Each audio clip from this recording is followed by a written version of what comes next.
সালামু আলাইকুম। আমাদের আজকের লাইভ আয়োজনে আপনাদের সবাইকে আমন্ত্রণ জানাচ্ছি। আপনারা জানেন আমাদের এই ফেসবুক পেজটি করোনা বিষয়ক বিভিন্ন স্বাস্থ্য সেবার নিয়েই কর্মকাণ্ড করে থাকে। লাইভ অনুষ্ঠান অথবা বিভিন্ন তথ্য দেয়া বা আপনাদের চিকিৎসা দেয়া, এই কাজগুলো আমরা এই পেজের মাধ্যমে আমরা করে থাকি।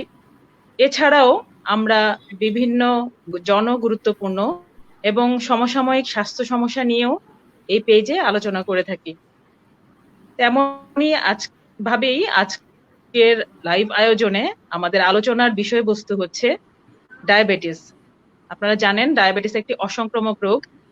বিশ্বে সংক্রামক রোগের প্রকোপ একসময় ছিল অনেক বেশি, কিন্তু সময়ের সাথে সাথে মানুষের জীবনযাত্রার মানের উন্নয়নের সাথে সাথে কায়িক পরিশ্রম কমে যাচ্ছে এবং খাদ্যাভ্যাসের পরিবর্তন হচ্ছে, এবং সেই সাথে অসংক্রামক রোগগুলো হয়ে যায় মৃত্যুর প্রধান কারণ।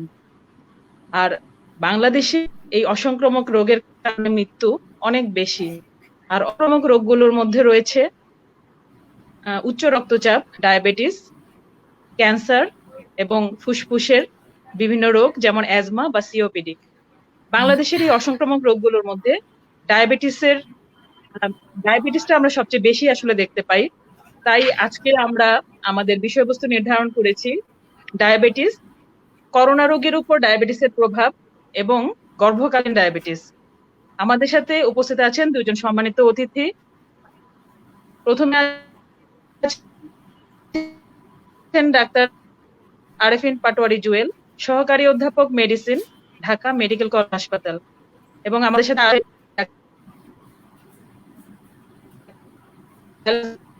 গাইনির কনসালটেন্ট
দুঃখিত,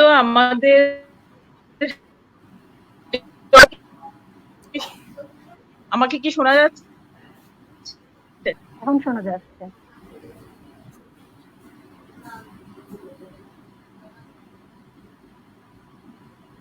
ডক্টর শায়লা, আমাকে কি শোনা যাচ্ছে?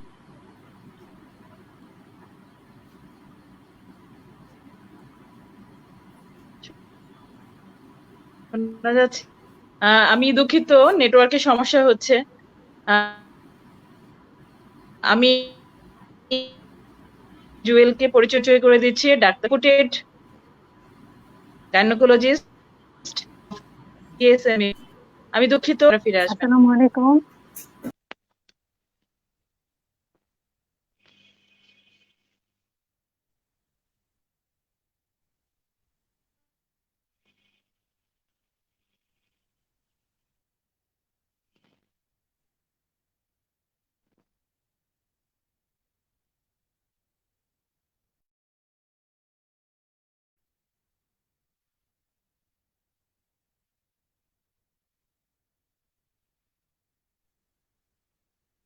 আমি খুবই দুঃখিত, নেটওয়ার্কে খুব সমস্যা করছে এখানে। আমার কথা শোনা যাচ্ছে ডক্টর জুয়েল? আমার কথা শোনা যাচ্ছে?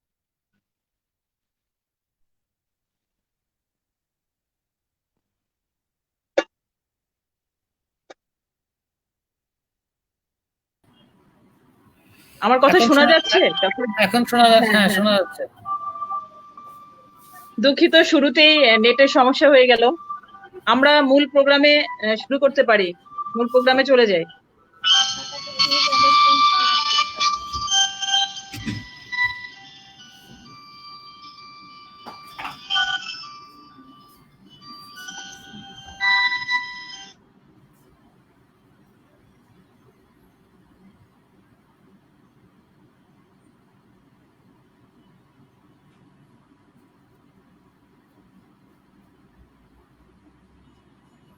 ডক্টর শায়লা, আপনি আমাকে শুনতে পাচ্ছেন?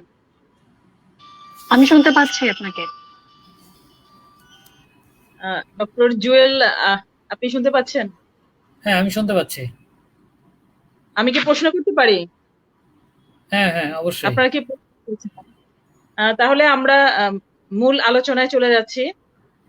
আজকে আমরা জানি যে 14ই নভেম্বর ছিল বিশ্ব ডায়াবেটিস দিবস। এ কারণেই আমরা আজকে ডায়াবেটিস নিয়েই আমাদের লাইভটি আয়োজন করেছি। ডক্টর জুয়েল, প্রথমে আপনাকে আপনার কাছ থেকে আমরা কিছু কোশ্চেন করে জেনে নিব উত্তরগুলো, এবং আমরা ডাক্তার শায়লাকেও কিছু কোশ্চেন করব। আপনাকে দিয়ে শুরু করছি।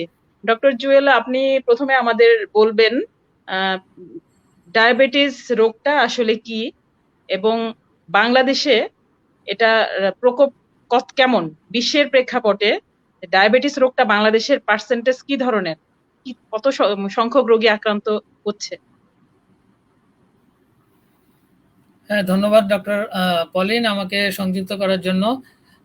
নিশ্চয়ই চাঁদপুরের অনেক মানুষ আমাদের সাথে সংযুক্ত হয়েছে, এবং অনুষ্ঠান চলতে থাকা অবস্থায় আরো অনেকে সংযুক্ত হবেন। আপনি যে প্রশ্নটা করেছেন অত্যন্ত যুক্তিসঙ্গত একটা প্রশ্ন। কারণ হচ্ছে যে আপনারা জানেন সারা বিশ্বে যে ইনফেকশিয়াস ডিজিজগুলো আছে, এই ডিজিজগুলোকে আপনার ডিজিজগুলোর ব্যাপকতা বোঝানোর জন্য অনেক সময় প্যান্ডেমিক একটা শব্দ ব্যবহার করা হয়। যেমন এই কোভিড-19কে আমরা বলি যে একটা প্যান্ডেমিক ডিজিজ। তাহলে প্যান্ডেমিক শব্দের অর্থ হচ্ছে যখন কোনো একটা ইনফেকশিয়াস ডিজিজ কোনো একের অধিক রাষ্ট্র অথবা হচ্ছে যে উপমহাদেশকে ইনভলভ করে এবং প্রচুর সংখ্যক মানুষ আক্রান্ত হয়, তখন এটাকে প্যান্ডেমিক বলে। এটা কোভিড, এটা সাধারণত ইনফেকশিয়াস ডিজিজে এই শব্দটা ব্যবহার করা হয়। কিন্তু কিছু কিছু নন কমিউনিকেবল ডিজিজের ক্ষেত্রে এই প্যান্ডেমিক শব্দ এর ব্যাপকতা অর্থে বোঝানো হয়। সেই প্যান্ডেমিক শব্দটা এই যে ডায়াবেটিসের ক্ষেত্রে ব্যবহার করা হয়। এই জন্য ডায়াবেটিসকে এত ব্যাপক অসুখটা, সারা বিশ্বে এত মানুষ আক্রান্ত, এই জন্য এটাকে একটা প্যান্ডেমিক ডিজিজও বলা হয়। তো আপনি যে প্রশ্নটা করেছেন যে সারা বিশ্বে আপনার 425 মিলিয়ন মানুষ হচ্ছে যে ডায়াবেটিসে আক্রান্ত, এটা 2017 সাল পর্যন্ত। তাহলে একটা বিশাল পার্সেন্টেজ। এবং হচ্ছে যে বাংলাদেশেও বিশ্বের সাথে তাল মিলিয়ে বাংলাদেশের পার্সেন্টেজটাও ঠিক একই রকম, এরকমই। তো এখন হচ্ছে যে আপনার মূল বিষয়টা যেটা হচ্ছে যে ডায়াবেটিসের সাথে আপনার কিছু ব্যাপার খুব জড়িত। তো এর মধ্যে টাইপ 1 এবং টাইপ 2 ডায়াবেটিসের নাম আপনারা শুনবেন। তো টাইপ 1 ডায়াবেটিসটা সাধারণত হচ্ছে যে অল্প বয়সের মানুষদের হয়, এবং এটার সাথে একটা অটো ইমিউনিটির একটা সম্পর্ক আছে। কিন্তু টাইপ 2 ডায়াবেটিস এটা দেখা যায় যে একটা জেনেটিক প্রিডিসপোজিশন খুব বেশি থাকে, এবং এর সাথে আপনার যে আমরা ইদানিং যে সেডেন্টারি ওয়ার্কের প্রতি বেশি ঝুঁকে যাচ্ছি, অর্থাৎ নগরায়নের কারণে আমাদের দেখবেন যে মাঠ কমে যাচ্ছে, সেখানে খেলাধুলা কমে যাচ্ছে। তারপরে আমরা হয়তো একটা চেয়ার টেবিলে বসে কাজ করছি অনেকক্ষণ ধরে, তারপরে আমাদের এক্সারসাইজ হচ্ছে কম। সবকিছু মিলে এক ধরনের ওবেসিটির মধ্যে আমাদের দেশের মানুষও কিন্তু ইদানিং পড়ে যাচ্ছে, এবং ফলে হচ্ছে যে ডায়াবেটিসের সংখ্যা দিন দিন বেড়ে যাচ্ছে। তো আমাদের ইপিডেমিওলজিটা মোটামুটি এইরকমই, এবং হচ্ছে যে প্রচুর সংখ্যক মানুষ কিন্তু এখন হচ্ছে ডায়াবেটিসে আক্রান্ত। জি, আপনাকে ধন্যবাদ। ডাক্তার শায়লা, আপনি আমাদের সাথে আছেন।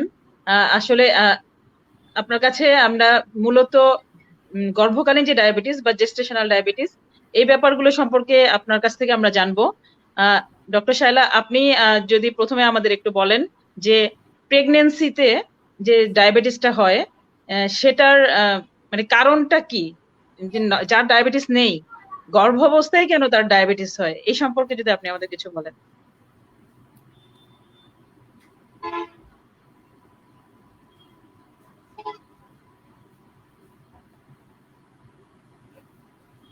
ডক্টর শায়লা, আপনি আমার কথা শুনতে পেয়েছেন?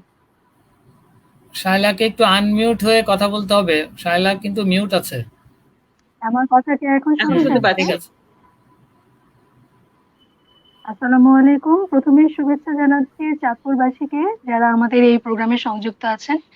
আর ধন্যবাদ জানাচ্ছি ডক্টর সাজিদা পলিনকে যে আমাকে এই প্রোগ্রামে রেখেছেন। তো আপনি আমার কাছে জানতে চেয়েছেন যে গর্ভকালীন ডায়াবেটিস কেন হয়, কাদের হয় আর কি। তার আগে জানতে হবে যে আসলে গর্ভকালীন ডায়াবেটিসটা কি। এটা আসলে এমন একটা রোগ যেটা এটা প্রেগনেন্সির সময়ই হয়, এবং সে তার এই প্রেগনেন্সি কালীন সময়ে যখন ডায়াবেটিস রোগে ভোগে প্রথমবারের মতো, তখন আমরা এটাকে জেস্টেশনাল ডায়াবেটিস মেলাইটাস বলি, যেটা তার বডিতে শর্করার মাত্রাটা বেড়ে যায়। এবং এটা কেন হয়, এটা আসলে একটা চান্স থাকে যে সব প্রেগনেন্সির ভেতরেই 1 থেকে 14% চান্স থাকে তার এই ডায়াবেটিস ডেভেলপ করার। অনেকের ভেতরে একটা কনফিউশন থাকে যে জেস্টেশনাল ডায়াবেটিস কি জিনিস, আবার হচ্ছে যে ডায়াবেটিস ইন প্রেগনেন্সি এটা কি জিনিস। তো জিনিসটা এরকম যে আসলে যারা প্ল্যান ওয়েতে প্রেগনেন্সি নেন না, তারা কিন্তু আসলে এই দুইটা ডিফারেন্সিয়েট করতে পারবেন না। কারণ যেই মায়ের আগে ডায়াবেটিস থাকে, উনি যদি জানেন যে ওনার ডায়াবেটিস আছে, তারপরে যদি উনি প্রেগনেন্ট হন, তখন এটা হবে যে ডায়াবেটিস ইন প্রেগনেন্সি।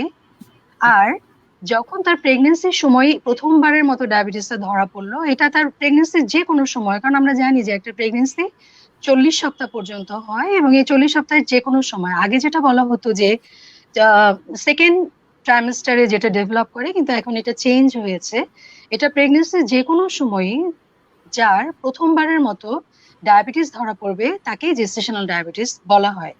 এবং এটা কাদের হয়, এর জন্য আসলে কিছু রিস্ক ফ্যাক্টর আছে, যেটা আমরা লো রিস্ক গ্রুপ বলি, এভারেজ রিস্ক গ্রুপ বলি, এবং হাই রিস্ক গ্রুপ বলি। প্রধানত যারা হাই রিস্ক গ্রুপ, তাদের এটা ডেভেলপ করার চান্স একটু বেশি থাকে।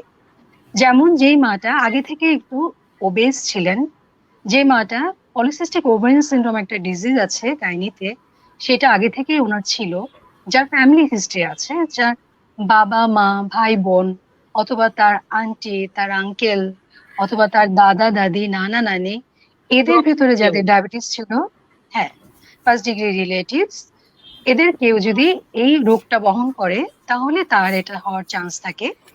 আর যে নিজেই হচ্ছে তার আগের প্রেগনেন্সিতে ডায়াবেটিস হয়েছিল, যেটা জিডিএম ছিল, তারও চান্স থাকবে এটা ডেভেলপ করার। আবার কখনো কখনো দেখা যায় যে আসলে এখন তো ইনফার্টিলিটির চান্স এত বেড়ে গেছে যে দেখা যায় যে প্রেগনেন্সি মানে কনসিভ করার জন্য অনেক সময় ওভুলেশন ইন্ডাকশন ড্রাগ নিতে হয়। যারা এগুলো নেন, দেখা যায় তাদেরও এই প্রবণতাটা বেশি থাকে। আবার দেখা যায় যে অনেক সময় যে যেই মাটা জানতো না যে তার রিপিটেড অ্যাবর্শন হচ্ছে, যেটার কারণ সে বুঝতে পারছে না, সেই ধরনের মাদেরও চান্স থাকে জিডিএম ডেভেলপ করার। আবার দেখা যায় যে একটা মা যখন তার একটা বাচ্চা ডেলিভারি করতে গিয়ে খুব ডিফিকাল্টিস ফেস করেছিল, কারণ সেই বাচ্চাটার ওজন বেশি ছিল। এটা তার যদি একটা হিস্ট্রি থাকে, অথবা তার কোনো ডেলিভারি হিস্ট্রি থাকে যে যে বাচ্চাটা একটা কনজেনিটাল ডিফেক্ট ছিল, তাই নিয়ে জন্মগ্রহণ করেছে, তো এই ধরনের মাদেরকে আমরা মনে করি যে তাদের একটা হাই রিস্ক গ্রুপের ভিতরে আছেন, এবং তাদেরই আসলে ডেভেলপ করে। ধন্যবাদ আপনাকে। ধন্যবাদ আপনাকে। আমরা ডক্টর জুয়েলকে আবারও কিছু কোশ্চেন করতে চাচ্ছি। ডক্টর জুয়েল, আপনি যদি আমাদের বলেন যে আপনি চেম্বারে কি ধরনের পেশেন্টদেরকে কি ধরনের সমস্যা নিয়ে আসতে দেখেন, কি ধরনের লক্ষণ নিয়ে আপনার কাছে প্রেজেন্ট করে, ডায়াবেটিসের রোগীগুলো কিভাবে আসে, কি কি প্রেজেন্টেশন নিয়ে আসে? হ্যাঁ, এটা খুব ভালো একটা প্রশ্ন। কারণ হচ্ছে যে ডায়াবেটিস একটা পেশেন্ট আক্রান্ত হওয়ার পরে অনেক সময় একটা পেশেন্ট কিন্তু এসিমটোমেটিকও থাকতে পারে, অর্থাৎ তার কোনো হয়তো উপসর্গ নাও থাকতে পারে। তিনি হয়তো অন্য কোনো কারণে ডক্টরের কাছে এসেছেন এবং রুটিন এক্সামিনেশন, রুটিন পরীক্ষা তে দেখা যায় যে ওনার ব্লাড সুগারটা বেশি পাওয়া যায়। তো এরকম থাকতে পারে এসিমটোমেটিক। কিন্তু যদি কোনো একটা পেশেন্টের ধরেন আপনার টাইপ 1 ডায়াবেটিস থাকে, তাহলে তাদের ক্ষেত্রে দেখা যায় যে কি এক ধরনের সিমটম পাওয়া যায়। আবার যাদের টাইপ 2 থাকে তাদের ক্ষেত্রে দেখা যায় একটু আরেক রকমের থাকে। তাহলে আমরা একটু যদি বলি টাইপ 1 এবং টাইপ 2টা আসলে কি, তাহলে আপনি প্রথমে বোধহয় এই প্রশ্নটা করেছিলেন যে ডায়াবেটিস মেলাইটাসটা আসলে কি। ডায়াবেটিস মেলাইটাস হচ্ছে যে আপনার শরীরে রক্তে ব্লাড সুগারের পরিমাণটা বেড়ে যাবে। এর কারণ হচ্ছে যে হয় আপনার শরীরে যে কোষ থেকে আপনার হচ্ছে যে ইনসুলিন তৈরি হয়, সেই ইনসুলিনটা তৈরি হচ্ছে না ঠিক মতো, অথবা সেই ইনসুলিনটা গিয়ে আপনার হচ্ছে যে কাজ করতে পারছে না, সে যেই সেল যেই রিসেপ্টরের উপর গিয়ে কাজ করবে সেখানে গিয়ে কাজ করতে পারছে না, ফলে তার হচ্ছে একটা রিলেটিভ ইনসুলিন ডিফিসিয়েন্সি হয়। তাহলে এই কারণে যদি ইনসুলিন শরীরে ডেফিসিয়েন্সি থাকে অথবা রিলেটিভ ইনসুলিন ডিফিসিয়েন্সি থাকে, তাহলে হচ্ছে ব্লাড সুগার বেড়ে যায় এবং এটাকে আমরা ডায়াবেটিস মেলাইটাস বলি। এখন টাইপ 1 ডায়াবেটিস হচ্ছে একটা অটোইমিউন ডিসঅর্ডার, যেখানে হচ্ছে যে দেখা যায় যে আপনার যে আমার যে অগ্নাশয় থাকে শরীরের প্যানক্রিয়াস, এই প্যানক্রিয়াসের মধ্যে বিভিন্ন সেল থাকে, alpha beta delta. Beta cell থেকে হচ্ছে যে আপনার ইনসুলিন সিক্রেশন হয়। তাহলে বিটা সেল যদি অটোইমিউন কারণে ডিস্ট্রাকশন হয়, সেখান থেকে ইনসুলিন সিক্রেশন হবে না, এবং যে ডায়াবেটিসটা হয় মেনলি এটাই হচ্ছে যে টাইপ 1 ডায়াবেটিস। এবং টাইপ 2 ডায়াবেটিসটা হচ্ছে যখন আপনার শরীরে ইনসুলিন তৈরি হচ্ছে কিন্তু ইনসুলিনটা গিয়ে হয়তো লিভার এবং মাসেলে যেখানে সে গিয়ে কাজ করে সেই জায়গাতে গিয়ে হচ্ছে যে সে তার অ্যাক্টিভিটিটা কমে যায়, ফলে হচ্ছে যে এবং অ্যাক্টিভিটি কমে যাওয়ার কারণে তাকে আবার সেই বিটা সেল থেকে প্রচুর বেশি পরিমাণে ইনসুলিন তৈরি করতে হয়। ফলে যখন ওই বিটা সেল প্রচুর পরিমাণে ইনসুলিন তৈরি করতে না পারে তখন হচ্ছে যে তার ডায়াবেটিসটা হয়, এবং সেটাই হচ্ছে টাইপ 2 ডায়াবেটিস। এবং দেখেন টাইপ 1 ডায়াবেটিসের পেশেন্টের দেখা যায় যে এদের আপনার সিমটমগুলো খুব শর্ট ডিউরেশন থাকে, অর্থাৎ দেখা যায় যে হঠাৎ করেই খুব একটা শর্ট ডিউরেশন 15 দিন, 1 মাস, 2 মাস এরকম সময়ের মধ্যে, অর্থাৎ উইকস টু মান্থস, এই সময়ের মধ্যে তার সিমটমগুলো প্রকাশ পায়। আবার টাইপ 2 ডায়াবেটিসের দেখা যায় হচ্ছে সিমটম খুব গ্র্যাজুয়ালি আস্তে আস্তে আস্তে আস্তে প্রকাশ পায়, অর্থাৎ মান্থস টু ইয়ার্স পর্যন্ত হচ্ছে যে মাইল্ড সিমটম থেকে আপনার হচ্ছে যে একসময় সিমটম অনেক বেশি হতে পারে। তাহলে কিন্তু ডায়াবেটিসের পেশেন্ট যদি উপসর্গ নিয়ে আসে, সেই উপসর্গগুলি আসলে কিরকম হবে সেটা আমাদের জানা উচিত। তাহলে ব্লাড সুগার যখন শরীরে বেড়ে যায়, এই ব্লাড সুগার কিন্তু আবার আমাদের ইউরিন দিয়েও এই সুগারগুলো বের হয়ে যায়। তো এখন হচ্ছে যে আমাদের ইউরিন দিয়ে যখন সুগার বের হয়ে যাবে, এদের কিন্তু একটা হচ্ছে যে সাথে পানি নিয়ে যাওয়ার ক্ষমতা আছে। তাহলে যত বেশি সুগার ইউরিন দিয়ে বের হয়ে যাবে, সে কিন্তু শরীর থেকে তত বেশি পানি বের করে ফেলবে। তাহলে সে যদি পানি বের করে ফেলে, সেটাকে আমাদের রোগীরা এসে বলে যে আমার বারবার অনেক খুব বেশি পরিমাণে প্রস্রাব হয়, তাহলে এটাকে আমরা পলিউরিয়া বলি। তাহলে যদি পলিউরিয়া হলো, এটা যদি হয়, আপনার শরীর থেকে পানি যদি বের হয়ে যায়, তখন আপনার কি হবে, তৃষ্ণাটাও, পানির প্রতি যে পিপাসা, এটাও আপনার বেড়ে যাবে। অর্থাৎ এই পেশেন্টের কিন্তু খুব পিপাসা বেড়ে যায়। এবং ব্লাডের মধ্যে যখন আপনার সুগারের পরিমাণ খুব বেশি থাকে, তখন তাদের একটা ক্লান্তি বোধ হয়, সবসময় তার হচ্ছে শরীরটা ক্লান্ত ভাব থাকে, দুর্বল লাগে, এরকম একটা কমপ্লেন ডায়াবেটিসের রোগী নিয়ে আসতে পারে। এবং আপনি দেখেন যে যখন হচ্ছে যে এই যে প্রচুর পরিমাণে সুগার ইউরিন দিয়ে পাস হয়, এরকম হলে কিন্তু তখন যে যৌনাঙ্গ, অর্থাৎ হচ্ছে মহিলাদের এবং পুরুষদের ওই জায়গাতে কিন্তু এক ধরনের ইচিং হয়, চুলকানি হতে পারে। তাহলে এটা একটা সিমটম হিসাবে অনেক সময় আসতে পারে। এখন যখন আপনার হচ্ছে যে ঘন ঘন প্রস্রাব হবে, প্রচুর পরিমাণে প্রস্রাব হবে, তখন কিন্তু আপনার হচ্ছে যে দিনও হবে, রাতেও কিন্তু হবে। এখন রাতে তো আপনি ঘুমিয়ে যান, এখন ঘুমিয়ে গেলেও কিন্তু আপনার এই যে প্রস্রাবের ব্যাগ পাবে, এবং আপনাকে কি হবে, ঘুম ভেঙে প্রস্রাব করতে হবে। এটাকে বলা হয় নকচুরিয়া। নকচুরিয়া মানে যে রাতে প্রস্রাব করা, সেটাকে বোঝায় না। নকচুরিয়া বলতে বোঝায় যে রাতে প্রস্রাব করার জন্য ঘুম থেকে উঠতে হয়।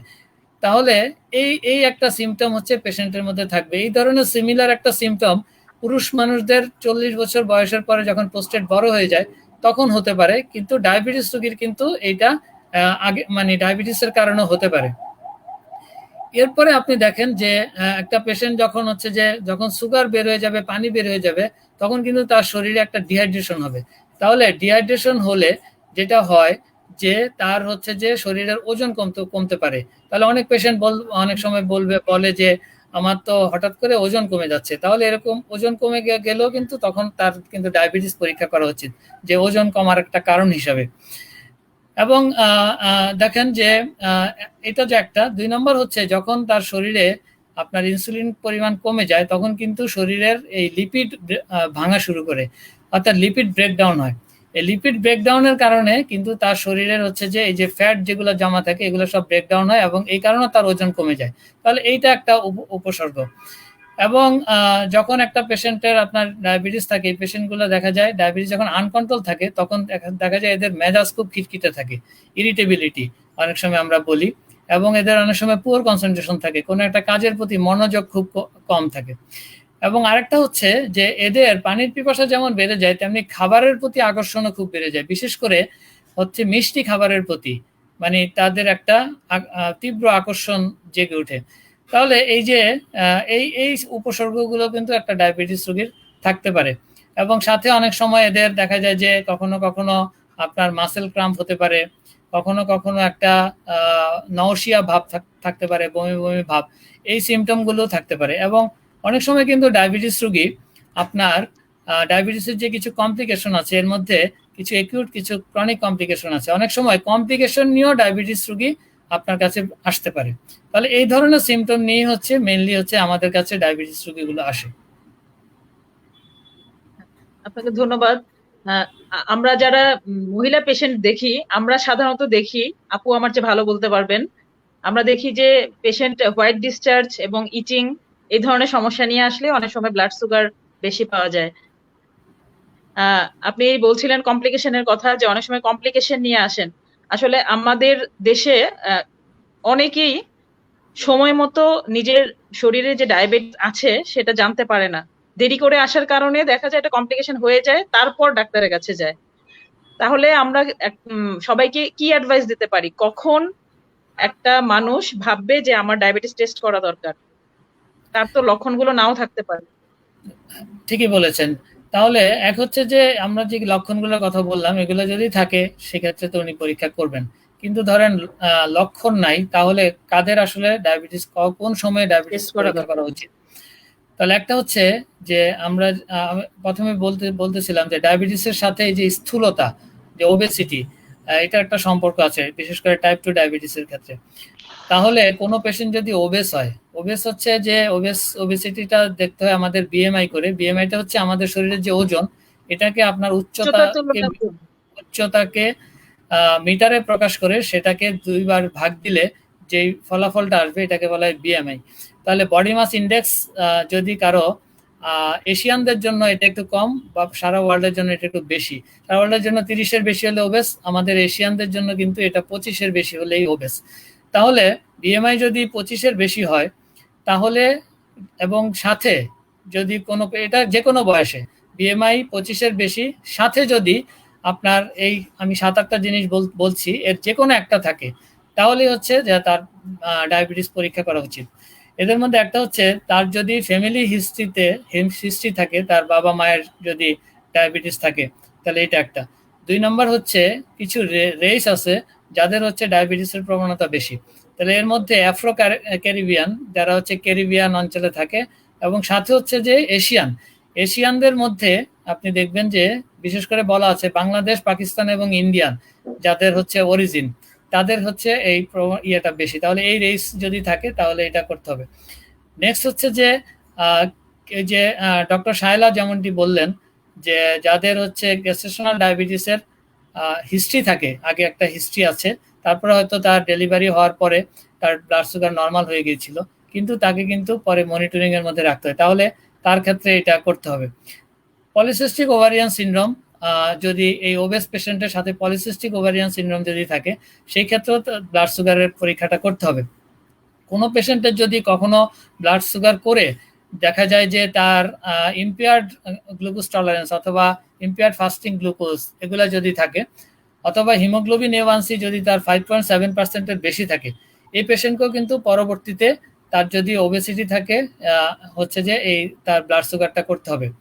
নেক্সট হচ্ছে যে আমরা যেটা বলি যে মেটাবলিক সিনড্রোম নামে একটা কথা আছে। মেটাবলিক সিনড্রোমের মধ্যে আসলে এটা ওবেসিটিও আছে, এখানে হাইপারটেনশন আছে, ডিসলিপিডিমিয়া আছে। তাহলে যাদের হাইপারটেনশন ডিসলিপিডিমিয়া থাকবে, তাদের যদি এরকম ওবেসিটি থাকে তাহলে তার কিন্তু ব্লাড সুগার করতে হবে। কোনো পেশেন্টের যদি একটা স্ট্রোকের হিস্ট্রি থাকে সেই পেশেন্টের কিন্তু হচ্ছে যে আপনার এই ব্লাড সুগার করতে হবে। আর এই ছাড়া আপনার খুব ইম্পর্টেন্ট হচ্ছে যে কোনো কিছুই ধরেন আপনার নাই, ওবেসিটিও নাই, আমি যেগুলো বললাম এগুলোও নাই, কিন্তু আপনার বয়স 45 হয়ে গেছে, তাহলে 45 বছর পরে সব মানুষকে হচ্ছে ডায়াবেটিস পরীক্ষা করতে হবে। হ্যাঁ জি, আপনাকে অনেক ধন্যবাদ। ডক্টর শায়লা, আপনি জেস্টেশনাল ডায়াবেটিসের কথা বলছিলেন। প্রেগনেন্সির কারণে ডায়াবেটিস হলো কারো, যার আগে ডায়াবেটিস ছিল না। বাচ্চা হয়ে যাওয়ার পর তাদের মধ্যে কত পার্সেন্ট মানে সম্পূর্ণ সুস্থ হয়ে যায়, আর কত পার্সেন্ট ডায়াবেটিসটা তাদের কন্টিনিউ হয়, তারা ডায়াবেটিস রোগে আক্রান্তই থাকেন? এই সম্পর্কে অসংখ্য একটু বলেন। ধন্যবাদ। হ্যাঁ, এটা খুবই জি। একটা ইম্পর্টেন্ট। তার আগে আমি আগের আমার যে কোশ্চেনটা সেটার জের ধরে একটু বলতে চাচ্ছিলাম যে আসলে আমাদের প্রেগনেন্সিতে কিন্তু বডিতে অনেক হরমোনের প্রভাব হয়, যেগুলো আসলে অ্যান্টি ইনসুলিন হিসাবে কাজ করে, যেমন oestrogen, progesterone, placental lactogen hormone, তারপরে আছে আপনার কর্টিসল। এগুলোর জন্য কিন্তু আসলে বডিতে ইনসুলিনের পরিমাণটা কমে যায়, এবং এই হরমোনগুলো কিন্তু ওই পেরিফেরিতে এই ইনসুলিনের রেজিস্ট্যান্স ডেভেলপ করে, যার জন্য প্রেগনেন্সিতে ডায়াবেটিসটা হয়, যেটাই আমরা জিডিএম বলছি। যদিও ডক্টর আরিফিন অনেক ভালো বিস্তারিত বলেছেন, তো প্রেগনেন্সির এই দিকটা আমার মনে হলো যে একটু তুলে ধরি। এখন আপনি যেটা বললেন যে হ্যাঁ, ডেলিভারির পরে যেটা হয় যে যার জেস্টেশনাল ডায়াবেটিস মেলাইটাস হলো, দেখা যায় যে 6 সপ্তাহ পরে তার যে বডিতে যে ব্লাড সুগারটা ছিল, যেটা রেইজড ছিল, সেটা নর্মাল হয়ে আসে অধিকাংশ ক্ষেত্রে, 50% ক্ষেত্রে।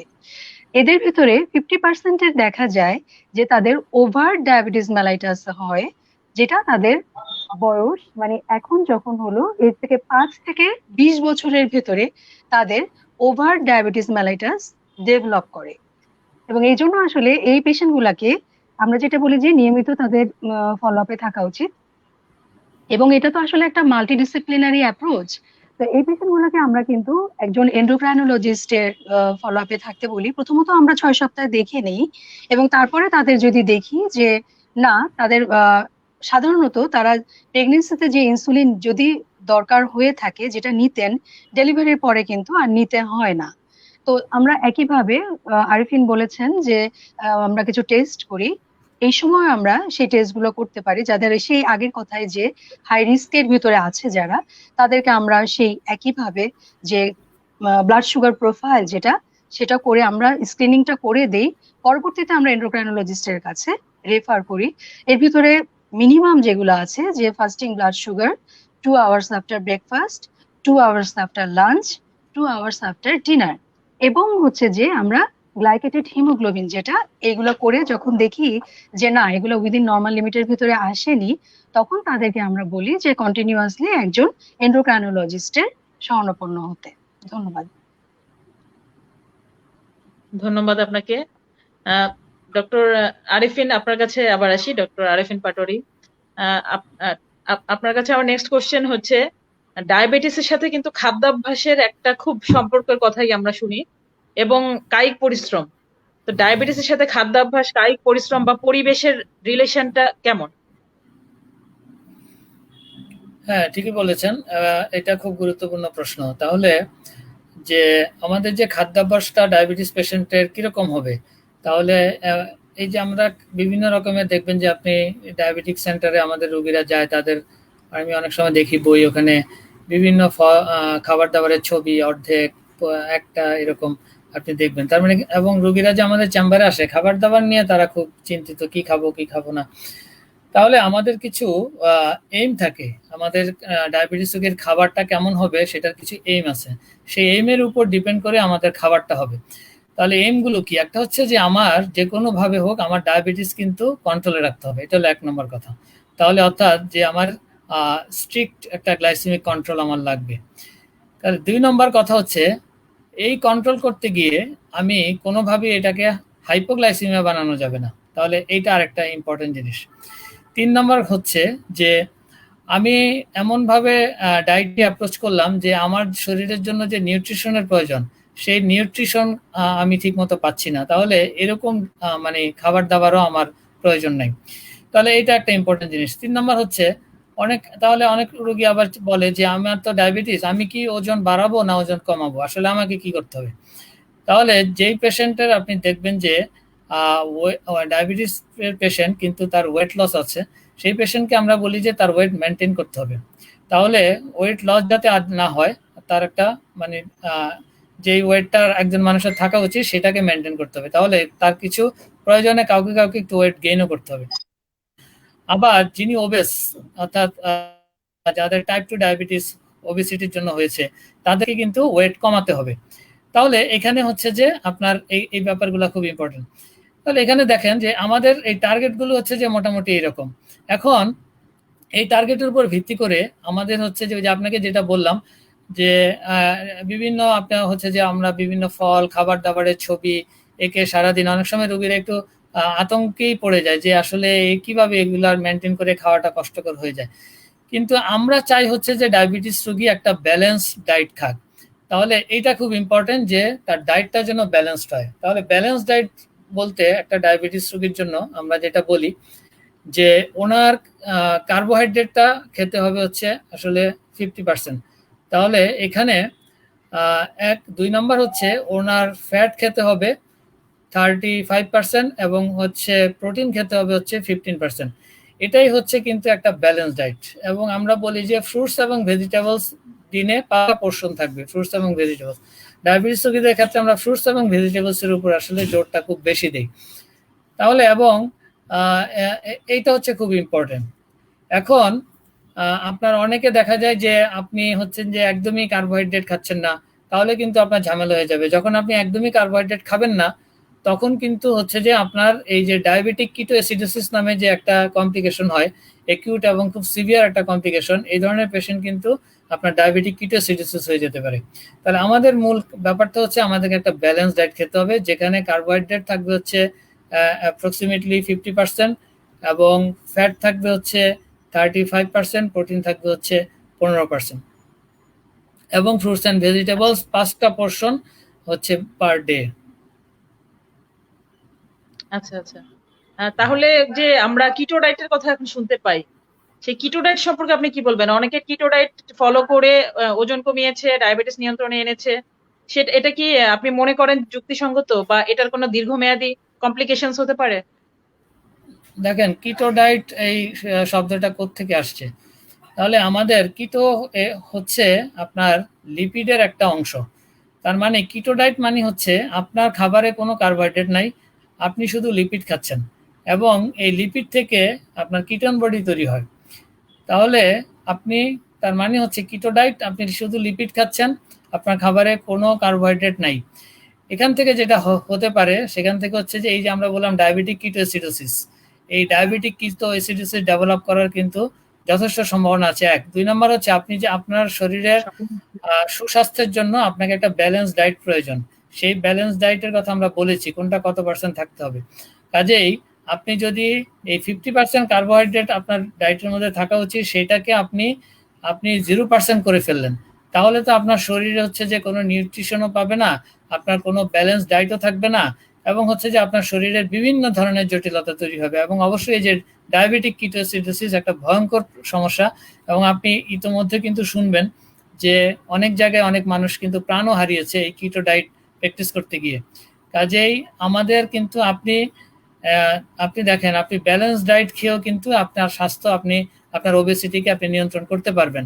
তাহলে এর জন্য আমরা বলছি যে আপনি দেখেন আমাদের আমরা একটু আগে যেটা বললাম যে স্ট্যান্ডার্ড খাবার কিরকম, আর আমাদের দেশে আসলে খাওয়াটা কিরকম হয়। আমাদের দেশে কার্বোহাইড্রেট খায় মানুষ হচ্ছে 75%, আর হচ্ছে 25%-এর মধ্যে তারা হচ্ছে যে ফ্যাট খায় 15%, আর 10% খায় হচ্ছে প্রোটিন। তাহলে মূল সমস্যা হচ্ছে আমাদের দেশে এইটা, এই 75%-কে আপনি কার্বোহাইড্রেটকে কমিয়ে 50%-এ আনতে হবে, কিন্তু আপনি কোনোভাবে এটাকে 0% করতে পারবেন না। আচ্ছা, তাহলে আমাদের যে এশিয়াতে ডায়াবেটিস বেশি, এটা একটা কারণ যে আমরা ভাত আলু এগুলো খুব পছন্দ করি, ভোজন বিলাসী, এটা কি একটা কারণ? আমাদের হচ্ছে যে 75% কার্বোহাইড্রেট খাওয়ার প্রবণতা আমাদের এই এলাকার মানুষের ডায়াবেটিস, টাইপ 2 ডায়াবেটিসের একটা প্রধান কারণ। এবং আরেকটা কারণ সম্ভবত আমরা এক্সারসাইজ কম করছি, ইভেন মানে রিসেন্ট সময়ে আমরা কায়িক পরিশ্রম কমিয়ে দিয়েছি। রাইট, আপনি এখন হচ্ছে যে আগে এক সময় হেঁটে হেঁটে মানুষ কর্মস্থলে যেত, এখন আপনার তো গাড়ি আছে, আপনি আর হাঁটছেন না।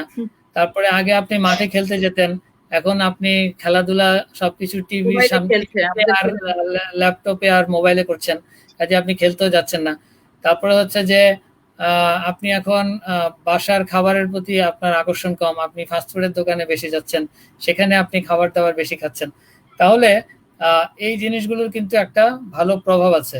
আপনি দেখেন যে আহ, এই আমরা যদি ফ্যাটি খাবার বেশি খাই এবং হচ্ছে যে আপনার রিফাইন্ড সুগার এগুলো যদি বেশি খাই, তাহলে কিন্তু ডায়াবেটিস হওয়ার সম্ভাবনা বেড়ে যায়। জি। আহ, আপনার কাছে আমার নেক্সট কোশ্চেন হচ্ছে, আসলে আপনার কাছে একটু কোশ্চেন বেশি করছি ডক্টর শায়লা, আপনার কাছে আমি একটু পরে আসছি। আসলে ধারাবাহিকভাবে প্রশ্নগুলো আসছে।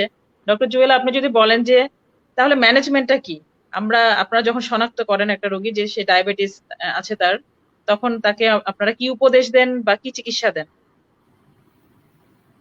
ডায়াবেটিসের এটা কিন্তু একটা আপনার হোলিস্টিক অ্যাপ্রোচের মাধ্যমে ডায়াবেটিসের চিকিৎসা করতে হয়, যেখানে ডায়াবেটিস রোগীকে নিজেকেই মোটামুটি চিকিৎসক হয়ে যেতে হয়। এই কারণে আমরা শুধু ডায়াবেটিস না, যে কোনো ক্রনিক ডিজিজের ক্ষেত্রে কতগুলো জিনিস আমরা বলি। একটা হচ্ছে যে পেশেন্ট এডুকেশন, অর্থাৎ পেশেন্টকে জানতে হবে তার অসুখটা কি, তার অসুখের গতি প্রকৃতি কি, এটা আসলে কতদূর যাবে, এটা কি হবে, অর্থাৎ যে natural history of the disease, এই জিনিসটা হচ্ছে যে আপনাকে হচ্ছে যে ডায়াবেটিস রোগীকে বলতে হবে, পেশেন্টকে এডুকেটেড করতে হবে ডায়াবেটিসের ব্যাপারে। এক, দুই নম্বর হচ্ছে রেগুলার মনিটরিং, এটা খুব ইম্পর্টেন্ট। ডায়াবেটিস রোগী একবার চিকিৎসকের কাছে গেল, ওষুধ নিল, আর সে মনিটরিং আসছে না, তাহলে কিন্তু হবে না। তিন নম্বর হচ্ছে যে এই যে participation of the patient in the treatment, মানে এই ট্রিটমেন্টের মধ্যে পেশেন্টের পার্টিসিপেশন থাকতে হবে। বিকজ আপনি কিন্তু ডায়াবেটিসের পেশেন্টকে এই যে মাঝে মাঝে কখনো ব্লাড সুগার কমে যেতে পারে, হাইপোগ্লাইসেমিয়া, কোন কোন সিমটম হলে হাইপোগ্লাইসেমিয়া হয় এগুলা পেশেন্টকে জানতে হবে। হাইপোগ্লাইসেমিয়া হলে উনি তখন কি ব্যবস্থা নেবেন, কারণ তখন তো উনি সাথে সাথে ডাক্তার কাছে যেতে পারবেন না, সেটার ব্যাপার আছে। ইনসুলিনটা উনি কিভাবে, ইনসুলিনটা নিজেকে নিজে নিতে হয় বেশিরভাগ ক্ষেত্রে, কিভাবে ইনসুলিনটা আসলে নিবেন, নেওয়ার টেকনিকটা ঠিক আছে কিনা। তারপরে হচ্ছে যে ব্লাড সুগার বেড়ে গেলে উনি কি করবেন, এই যে পুরো জিনিসটা, ওনার খাবার দাবার কি কি খাবার খেলে ওনার ডায়াবেটিস বেড়ে যেতে পারে, এসব বিষয়ে হচ্ছে যে ওনার একটা ভালো পার্টিসিপেশন দরকার আছে। তাহলে এটা একটা। এরপরে হচ্ছে যে আমরা যেটা করি যে পেশেন্টের কিছু জিনিস, একটা হচ্ছে যে ওজন কমানো, অর্থাৎ রেগুলার এক্সারসাইজ করা, এবং আরেকটা হচ্ছে যে আমাদের ডায়েটারি অ্যাপ্রোচ। তাহলে ডায়েটারি অ্যাপ্রোচের ব্যাপারে আমরা বলেছি, তো আমরা এটাকে একটু সিম্পল করি। আমরা সাধারণত রোগীদের ক্ষেত্রে যেটা বলি, তাদেরকে যে আমরা তো একটু বাঙালির একটু ভাত বেশি খাই, তো আমাদেরকে হচ্ছে এই ভাতটা কমিয়ে ফেলতে হবে। তাহলে আমরা বলি যে আপনি এক বেলা ভাত খাবেন আর 2 বেলা রুটি খাবেন, খুব সিম্পল। অনেক অনেক হিসাব নিকাশ কিন্তু রোগীদের জন্য কঠিন হয়ে যায়। আমরা বলি যে আপনি এক বেলা ভাত খাবেন, 2 বেলা রুটি খাবেন, যে 2 বেলা রুটি খাবেন 3টা করে পাতলা রুটি খাবেন, এর বেশি খাবেন না। এরপরে হচ্ছে যে এই যে জিনিসটা ওনাদের জানা জরুরি, সেটা হচ্ছে যেই খাবারগুলো খেতে মিষ্টি লাগে সেই খাবারগুলো খেলেই কিন্তু ওনার সুগার বাড়বে।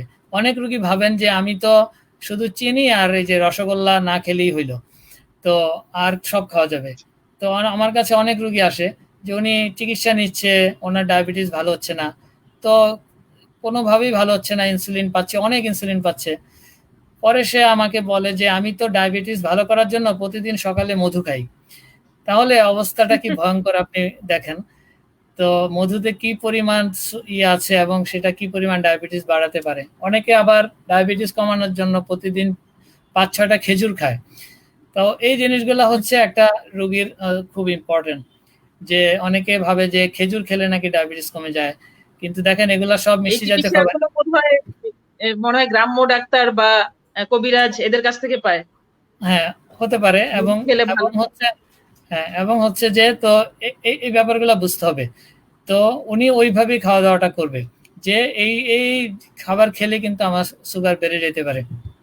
নেক্সট হচ্ছে যে আপনার এক্সারসাইজের কথা আমরা বললাম। এক্সারসাইজটাকে আমরা বলি যে প্রতিদিন উনি 30 মিনিট হাঁটবে। এটাকে আমরা অনেক সময় হচ্ছে যে একটু রিল্যাক্সেশনও দেই, সেটাকে বলি 150 মিনিট প্রতি সপ্তাহে। তাহলে আপনি সপ্তাহে 2 দিন আপনি রেস্টও নিতে পারেন, আর 5 দিন আপনি 30 মিনিট করে হাঁটলেন। হাঁটাটাকে আমরা বলি যে প্রথম 10 মিনিট আপনি একটু ওয়ার্ম আপ, স্লোলি হাঁটলেন, পরের 10 মিনিট আপনি খুব জোরে হাঁটবেন, এবং শেষের 10 মিনিট আপনি আবার স্লোলি হাঁটবেন। এইভাবে আমরা এই 30 মিনিটটাকে ভাগ করি। তাহলে এই যে দেখেন, এই যে আপনার ডায়েটারি অ্যাপ্রোচ এবং হচ্ছে যে এক্সারসাইজ, এটা খুব সিম্পল। এর চেয়ে বেশি কিছু কিন্তু ফলো করার দরকার নেই। নেক্সট হচ্ছে, এবং এই এই এই ক্ষেত্রে আমি একটু বলে রাখি, অনেক পেশেন্ট আমাদের কাছে আসে, এসে বলে যে আমার খুব দুর্বল লাগে, শক্তি পাই না। পরে হিস্ট্রি নিয়ে জানা যায় যে উনি কিছুই খায় না। তো ওনাকে আমি বললাম কেন, বলে যে আমার তো ডায়াবেটিস, আমাকে বলছে এই যে দুধ, ডিম, তারপরে মাংস, এগুলা কিছু খাওয়া যাবে না, সব বন্ধ। তো আমি বললাম যে ঠিক আছে, দুধ, ডিম, মাছ, মাংস একজন বন্ধ করে দিল, আমরা বললাম মিষ্টি জাতীয় খাবার খেতে না, এটাও বন্ধ করে দিলেন, তা আপনি তাহলে খাবেনটা কি? আসলে বিষয়টা সেটা না, আমরা খুব সিম্পল করলাম, আমরা যেগুলা নিষেধ করলাম ওনার শুধু এগুলাই নিষেধ থাকবে, যেভাবে খেতে বললাম এইভাবেই খাবে। তাহলে ডায়াবেটিস রোগীর জন্য হচ্ছে উনি দুধ, ডিম, এই যে মাছ, মাংস খাওয়া বন্ধ করে দিবে, এটা কখনোই উচিত না। নেক্সট হচ্ছে যে আপনার আহ, ওষুধের মাধ্যমে চিকিৎসা। তাহলে এখানে বিভিন্ন ধরনের ওষুধ আছে। আপনি জানেন যে ইনসুলিন নেওয়া যায়, আবার মুখে খাওয়ার ওষুধও আছে। এখন ডায়াবেটিস রোগের চিকিৎসা করার আগে যেটা জরুরি সেটা জানা দরকার, সেটা হচ্ছে যে এটা কি টাইপ 1 ডায়াবেটিস না টাইপ 2 ডায়াবেটিস। এটার উপর কিন্তু চিকিৎসা নির্ভর করে। কারণ হচ্ছে আপনার যাদের টাইপ 1 ডায়াবেটিস তাদের কিন্তু আমরা বলেছি যে ইনসুলিন তৈরি হয় না। তাহলে সেই ক্ষেত্রে কিন্তু ওনার হচ্ছে যে ইনসুলিন দিয়ে চিকিৎসা শুরু করতে হয়, এবং ওনাকে যদি আপনি মুখে খাওয়ার ওষুধ দেন খুব বেশি কিন্তু এটা কাজে দিবে না। তবে কিছু কিছু মুখে খাওয়ার ওষুধ আছে যেগুলো হচ্ছে আপনার ইনসুলিন সিক্রেশন করে। তাহলে এই সিক্রেটাগগ কিছু হচ্ছে আপনার ওষুধ আছে, সেগুলো অনেক সময় হচ্ছে যে আমরা আমাদেরকে ব্যবহার করতে পারি।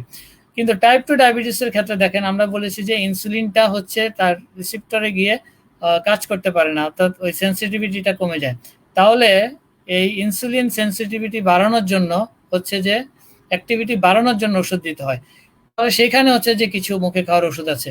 তাহলে এই জিনিসটা এই জন্য জরুরি যে আমরা কি ধরনের ওষুধ দিব সেটা ডায়াবেটিসের ধরন বুঝে আসলে ওষুধটা দিতে হবে। আবার এটা ডক্টর শায়লা আরো বিস্তারিত বলবে, যে ধরেন একটা পেশেন্টের গ্যাস্ট্রেশনাল ডায়াবেটিস ডেভেলপ করলো, তখন তার ক্ষেত্রে কিন্তু আবার চিকিৎসাটা ডিফারেন্ট হয়। সব ওষুধগুলো কিন্তু আমরা ওইখানে ব্যবহার করতে পারি না। তাই আপনার প্রেগনেন্সিতে আমরা সবচেয়ে নিরাপদ মনে করি হচ্ছে যে ইনসুলিনকে।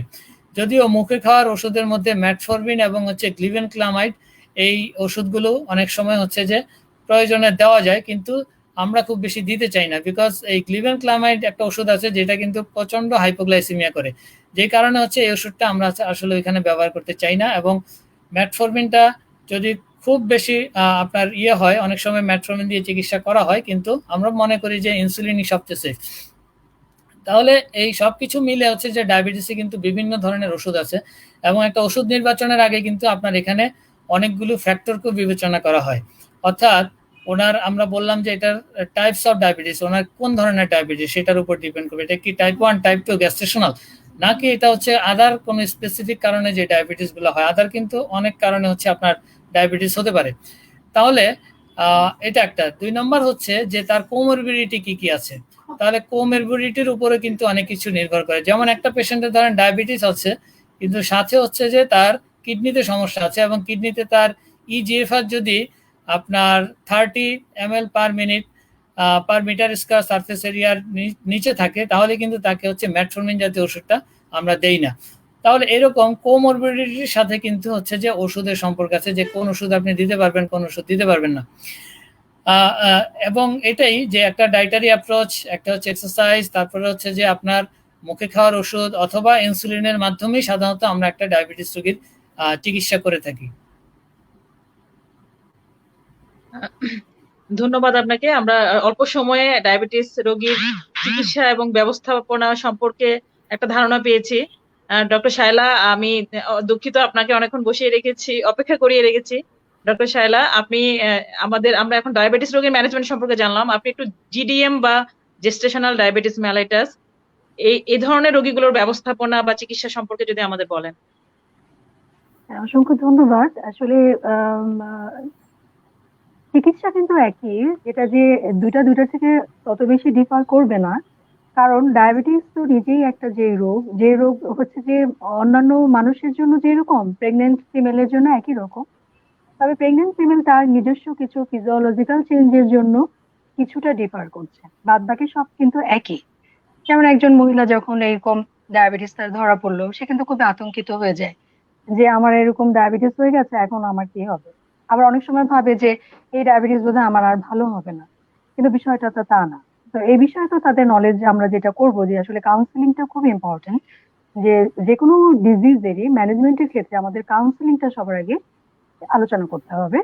তো এদের ম্যানেজমেন্টের ক্ষেত্রে আমরা যেটা যে প্রথমে যদি প্রথম থেকে শুরু করি, যে তাদের যদি প্রি কনসেপশনাল কাউন্সিলিং দিয়ে আমরা করতে পারতাম, তাহলে দেখা যেত যে অ্যাজ এ কমপ্লিকেশন আমরা যেটা বলেছিলাম যে বার্থ ডিফেক্ট বাচ্চার এবং কনজেনিটাল ডিফেক্ট গুলা যেগুলো হচ্ছে, যদি তাকে প্রি কনসেপশনালি আমরা ফিট করে কনসেপশন করাতে পারতাম, তাহলে কিন্তু এগুলো অনেকাংশে কমে যেত।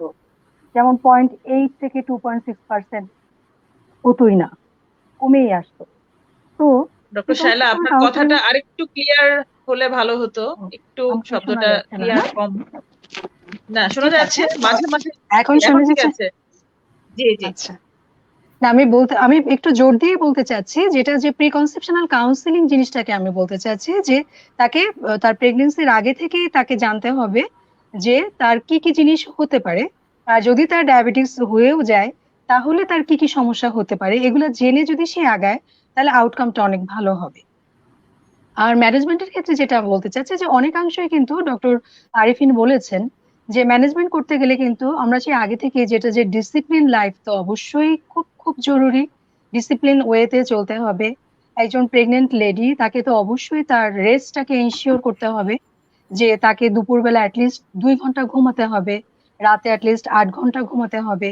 এবং এই মানুষটাকে হচ্ছে যে একটু হালকা এক্সারসাইজ যেটা যে প্রেগনেন্সিতে সে করতে পারে, অ্যারোবিক এক্সারসাইজ আমরা যেটা বলি, আর যেটা আরিফিন বলেছেন যে উনি হাঁটতে পারেন, প্রত্যেকদিন যদি এনে অ্যাটলিস্ট আধা ঘন্টা হাঁটেন সেটা তার জন্য কিন্তু ভালোই হবে। আমরা এটা জানি যে যদি একজন এক্সারসাইজ করেন তাহলে কিন্তু তার কি হয়, যে ইনসুলিনের যে অ্যাকশনটা সেটা বেড়ে যায়, যে রেজিস্ট্যান্স ছিল সেগুলা ওভারকাম হয়, এবং সে যে পরিমাণ ইনসুলিন নিত সেটারও কিন্তু পরিমাণটা কমে আসে। তাহলে এক্সারসাইজ কিন্তু হ্যাঁ এম্পাইসিস অনেক অংশে এটা আমাদের বডিকে একদম সুন্দরভাবে কন্ট্রোল করে, যে যে ক্ষেত্রে তার ডায়াবেটিসটা ইনসুলিনটা কম নিতে হয়। আর ডায়েটারি অ্যাডভাইস যেটা একই রকম, কিন্তু দেখা যায় কি আসলে আমাদের দেশ তো হচ্ছে যে একটা মানে খুব ভালো, যেখানে মৌসুমী অনেক ধরনের ফল আছে, এবং বেশিরভাগই ফলই কিন্তু আসলে মিষ্টি মিষ্টি জাতীয়, মানে চাইলেও কিন্তু কন্ট্রোল করা যায় না। তো দেখা যায় যে আমাদের চেম্বারে যেটা বলে যে আমি একটু আম খেতে পারি, একটু লিচু খেতে পারি, কিন্তু যেটা স্ট্রিক্টলি করতে হবে যে হ্যাঁ সে ফল খেতে পারবে, কিন্তু প্রত্যেকদিন একটা ফল খাবে, যেই টাইপের ফলই খাক না কেন। সে একটা কলা খেতে পারে, অথবা সে যদি আম খায় আমেরও ওরকম কিছু পরিমাণ আছে যে বড় একটা আমের অ্যাটলিস্ট 2 পিস খেতে পারে, এরকম করে তাকে খেতে হবে। তাকে তো একদম বঞ্চিতও করা যাবে না, কারণ তাকে ফল সে খাবে এটা তো অবশ্যই খাবে, পাশাপাশি তার ডিসিপ্লিন ওয়েতে চলতে হবে। আর যেটা ক্যালোরি ক্যালোরি তো মেনটেন করতে হবে, যে আমরা এটা জানি যে তার ভেতরে কিন্তু একজন আরেকজনের সৃষ্টি হচ্ছে, বড় হচ্ছে, এবং প্রকৃতিগতভাবেই কিন্তু সন্তানরা একটু স্বার্থপর হয়। মায়ের যাই থাকুক না কেন সে কিন্তু তার পরিমাণটা সে ঠিকই মতো নিয়ে নিবে, তার রিকোয়ারমেন্টটা সে ঠিকই মতো নিয়ে নিবে, কিন্তু মাকে কিন্তু সেই পরিমাণ খাবারও খেতে হবে, না খেলে কিন্তু সে একটা হেলদি বেবি ডেলিভারি করতে পারবে না। এবং সে যে ওই লেবারে যাবে ওই সময় যে তার একটা স্ট্রেংথ লাগবে, সেটাও কিন্তু তার হোল প্রেগনেন্সিতেই গেইন করতে হবে। তো এই জন্য তার আসলে ক্যালোরি মেনটেনটা খুবই জরুরি, এবং সেটা আসলে আমরা অনেক সময় নিজেরা করি, কিন্তু বেশি ভালো হয় ডায়েটিশিয়ানের মাধ্যমে, যে ডায়েটিশিয়ান ওনার ফ্রুট যে ক্যালোরি যে ম্যানেজ এটা সে শিডিউল করে দিল, এবং ওই অনুপাতে যদি চলেন তাহলে দেখা যায় যে আসলে এটা খুব ওয়েল কন্ট্রোল হয়। আর ড্রাগের ক্ষেত্রে, ড্রাগ যেটা যে অধিকাংশ ক্ষেত্রে কিন্তু আসলে ড্রাগ লাগেই না, যদি সে তার লাইফস্টাইল মডিফিকেশনের মাধ্যমে চলে। এবং দেখা যায় যে আসলে ড্রাগ অনেক অনেক অংশেই লাগে না, কিন্তু কখনো কখনো যদি লাগে, ডক্টর আরিফিন বলেছেন যে আসলে insulin is the best drug, কিন্তু এটা কখন আমরা শুরু করব, যে তার ব্লাড সুগার যদি আমরা দেখি যে র্যান্ডম ব্লাড সুগার করা হয় 140 মিলিগ্রাম/ডেসিলিটারের বেশি হয়, তাহলে বুঝতে হবে যে তার ডায়াবেটিস ছিল। এবং এটাও আমরা অনেক সময় কিন্তু ওরাল গ্লুকোজ টলারেন্স টেস্টের মাধ্যমে ডায়াগনোসিস করে থাকি। কিন্তু দেখা যায় কি আসলে যে প্রেগনেন্সির প্রথম দিকে, মানে ফার্স্ট ট্রাইমাস্টারে তো আসলে মর্নিং সিকনেস, ভমিটিং, নশিয়া এই টাইপের জিনিসগুলো থাকে। তো তখন কিন্তু আসলে যদিও বলে যে স্ট্যান্ডার্ড হচ্ছে ওরাল গ্লুকোজ টলারেন্স টেস্টের মাধ্যমে ডায়াগনোসিসটা কনফার্ম করা, কিন্তু একটা মা কিন্তু আসলে দেখা যায় কি ওই সময় সে এই টেস্টটার ভেতরে যেতেই পারে না, কারণ এতগুলো গ্লুকোজের লোড একবারে তার পক্ষে নেওয়া আসলেই কঠিন হয়ে যায়, এবং অনেক সময় দেখা যায় যে সে আসলে ভমিট করে এটা ফেলেই দেয়। তো সেক্ষেত্রে এরকম এই টেস্টটাতে আমরা অনেক সময়ই যেতে পারি না।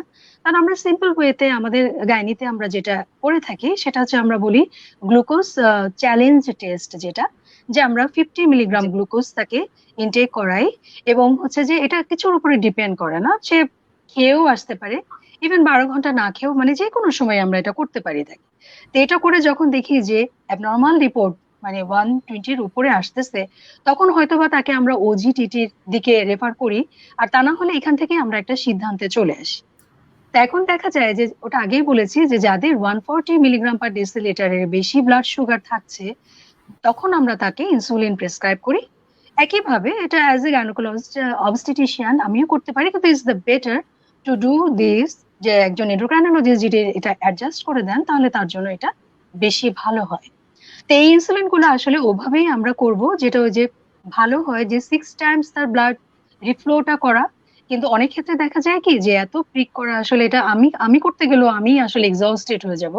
তো সেই জন্য তাদেরকে বলি যে আপনারা অ্যাটলিস্ট 4টা করেন, করার পরে আপনি অ্যাডজাস্ট করে নেবেন। কারণ যদি আপনার ইনসুলিন ঠিক মতো না নেন এবং ব্লাড সুগার যদি ঠিক মতো মেনটেন না হয়, তাহলে কিন্তু সেই সমস্যাগুলা, যেগুলা মায়ের নিজের যে সমস্যা, যে ডায়াবেটিস একটা প্রেগনেন্সির উপরে অনেক ইফেক্ট ফেলে, একইভাবে বাচ্চার উপরও অনেক ইফেক্ট হবে। এই জন্য ব্লাড সুগারটা স্ট্যান্ডার্ড রাখতে হবে, যেটা এভারেজ 95 থেকে 120-র ভিতরে আমরা রাখতে চাই। ডিপেন্ডস অন যে ফাস্টিং কত হবে, 2 আওয়ার্স আফটার কত হবে, কিছু ক্যাটাগরি আছে। এভাবেই হচ্ছে যে আমরা চেষ্টা করি হোল প্রেগনেন্সিতে তার এটা মেনটেন করতে। আর আরেকটা যেটা যে মেটফর্মিন যে ড্রাগটা, এটা আসলে কোনো কোনো সময় আমরা কন্টিনিউ করি। কাদেরকে করি? আগেই বলেছি যে পলিসিস্টিক ওভারিয়ান সিনড্রোম একটা ডিজিজ আছে। এই ডিজিজে আমরা ম্যানেজমেন্টে অনেক সময় মেটফর্মিন দিয়ে তাকে ট্রিটমেন্ট করি।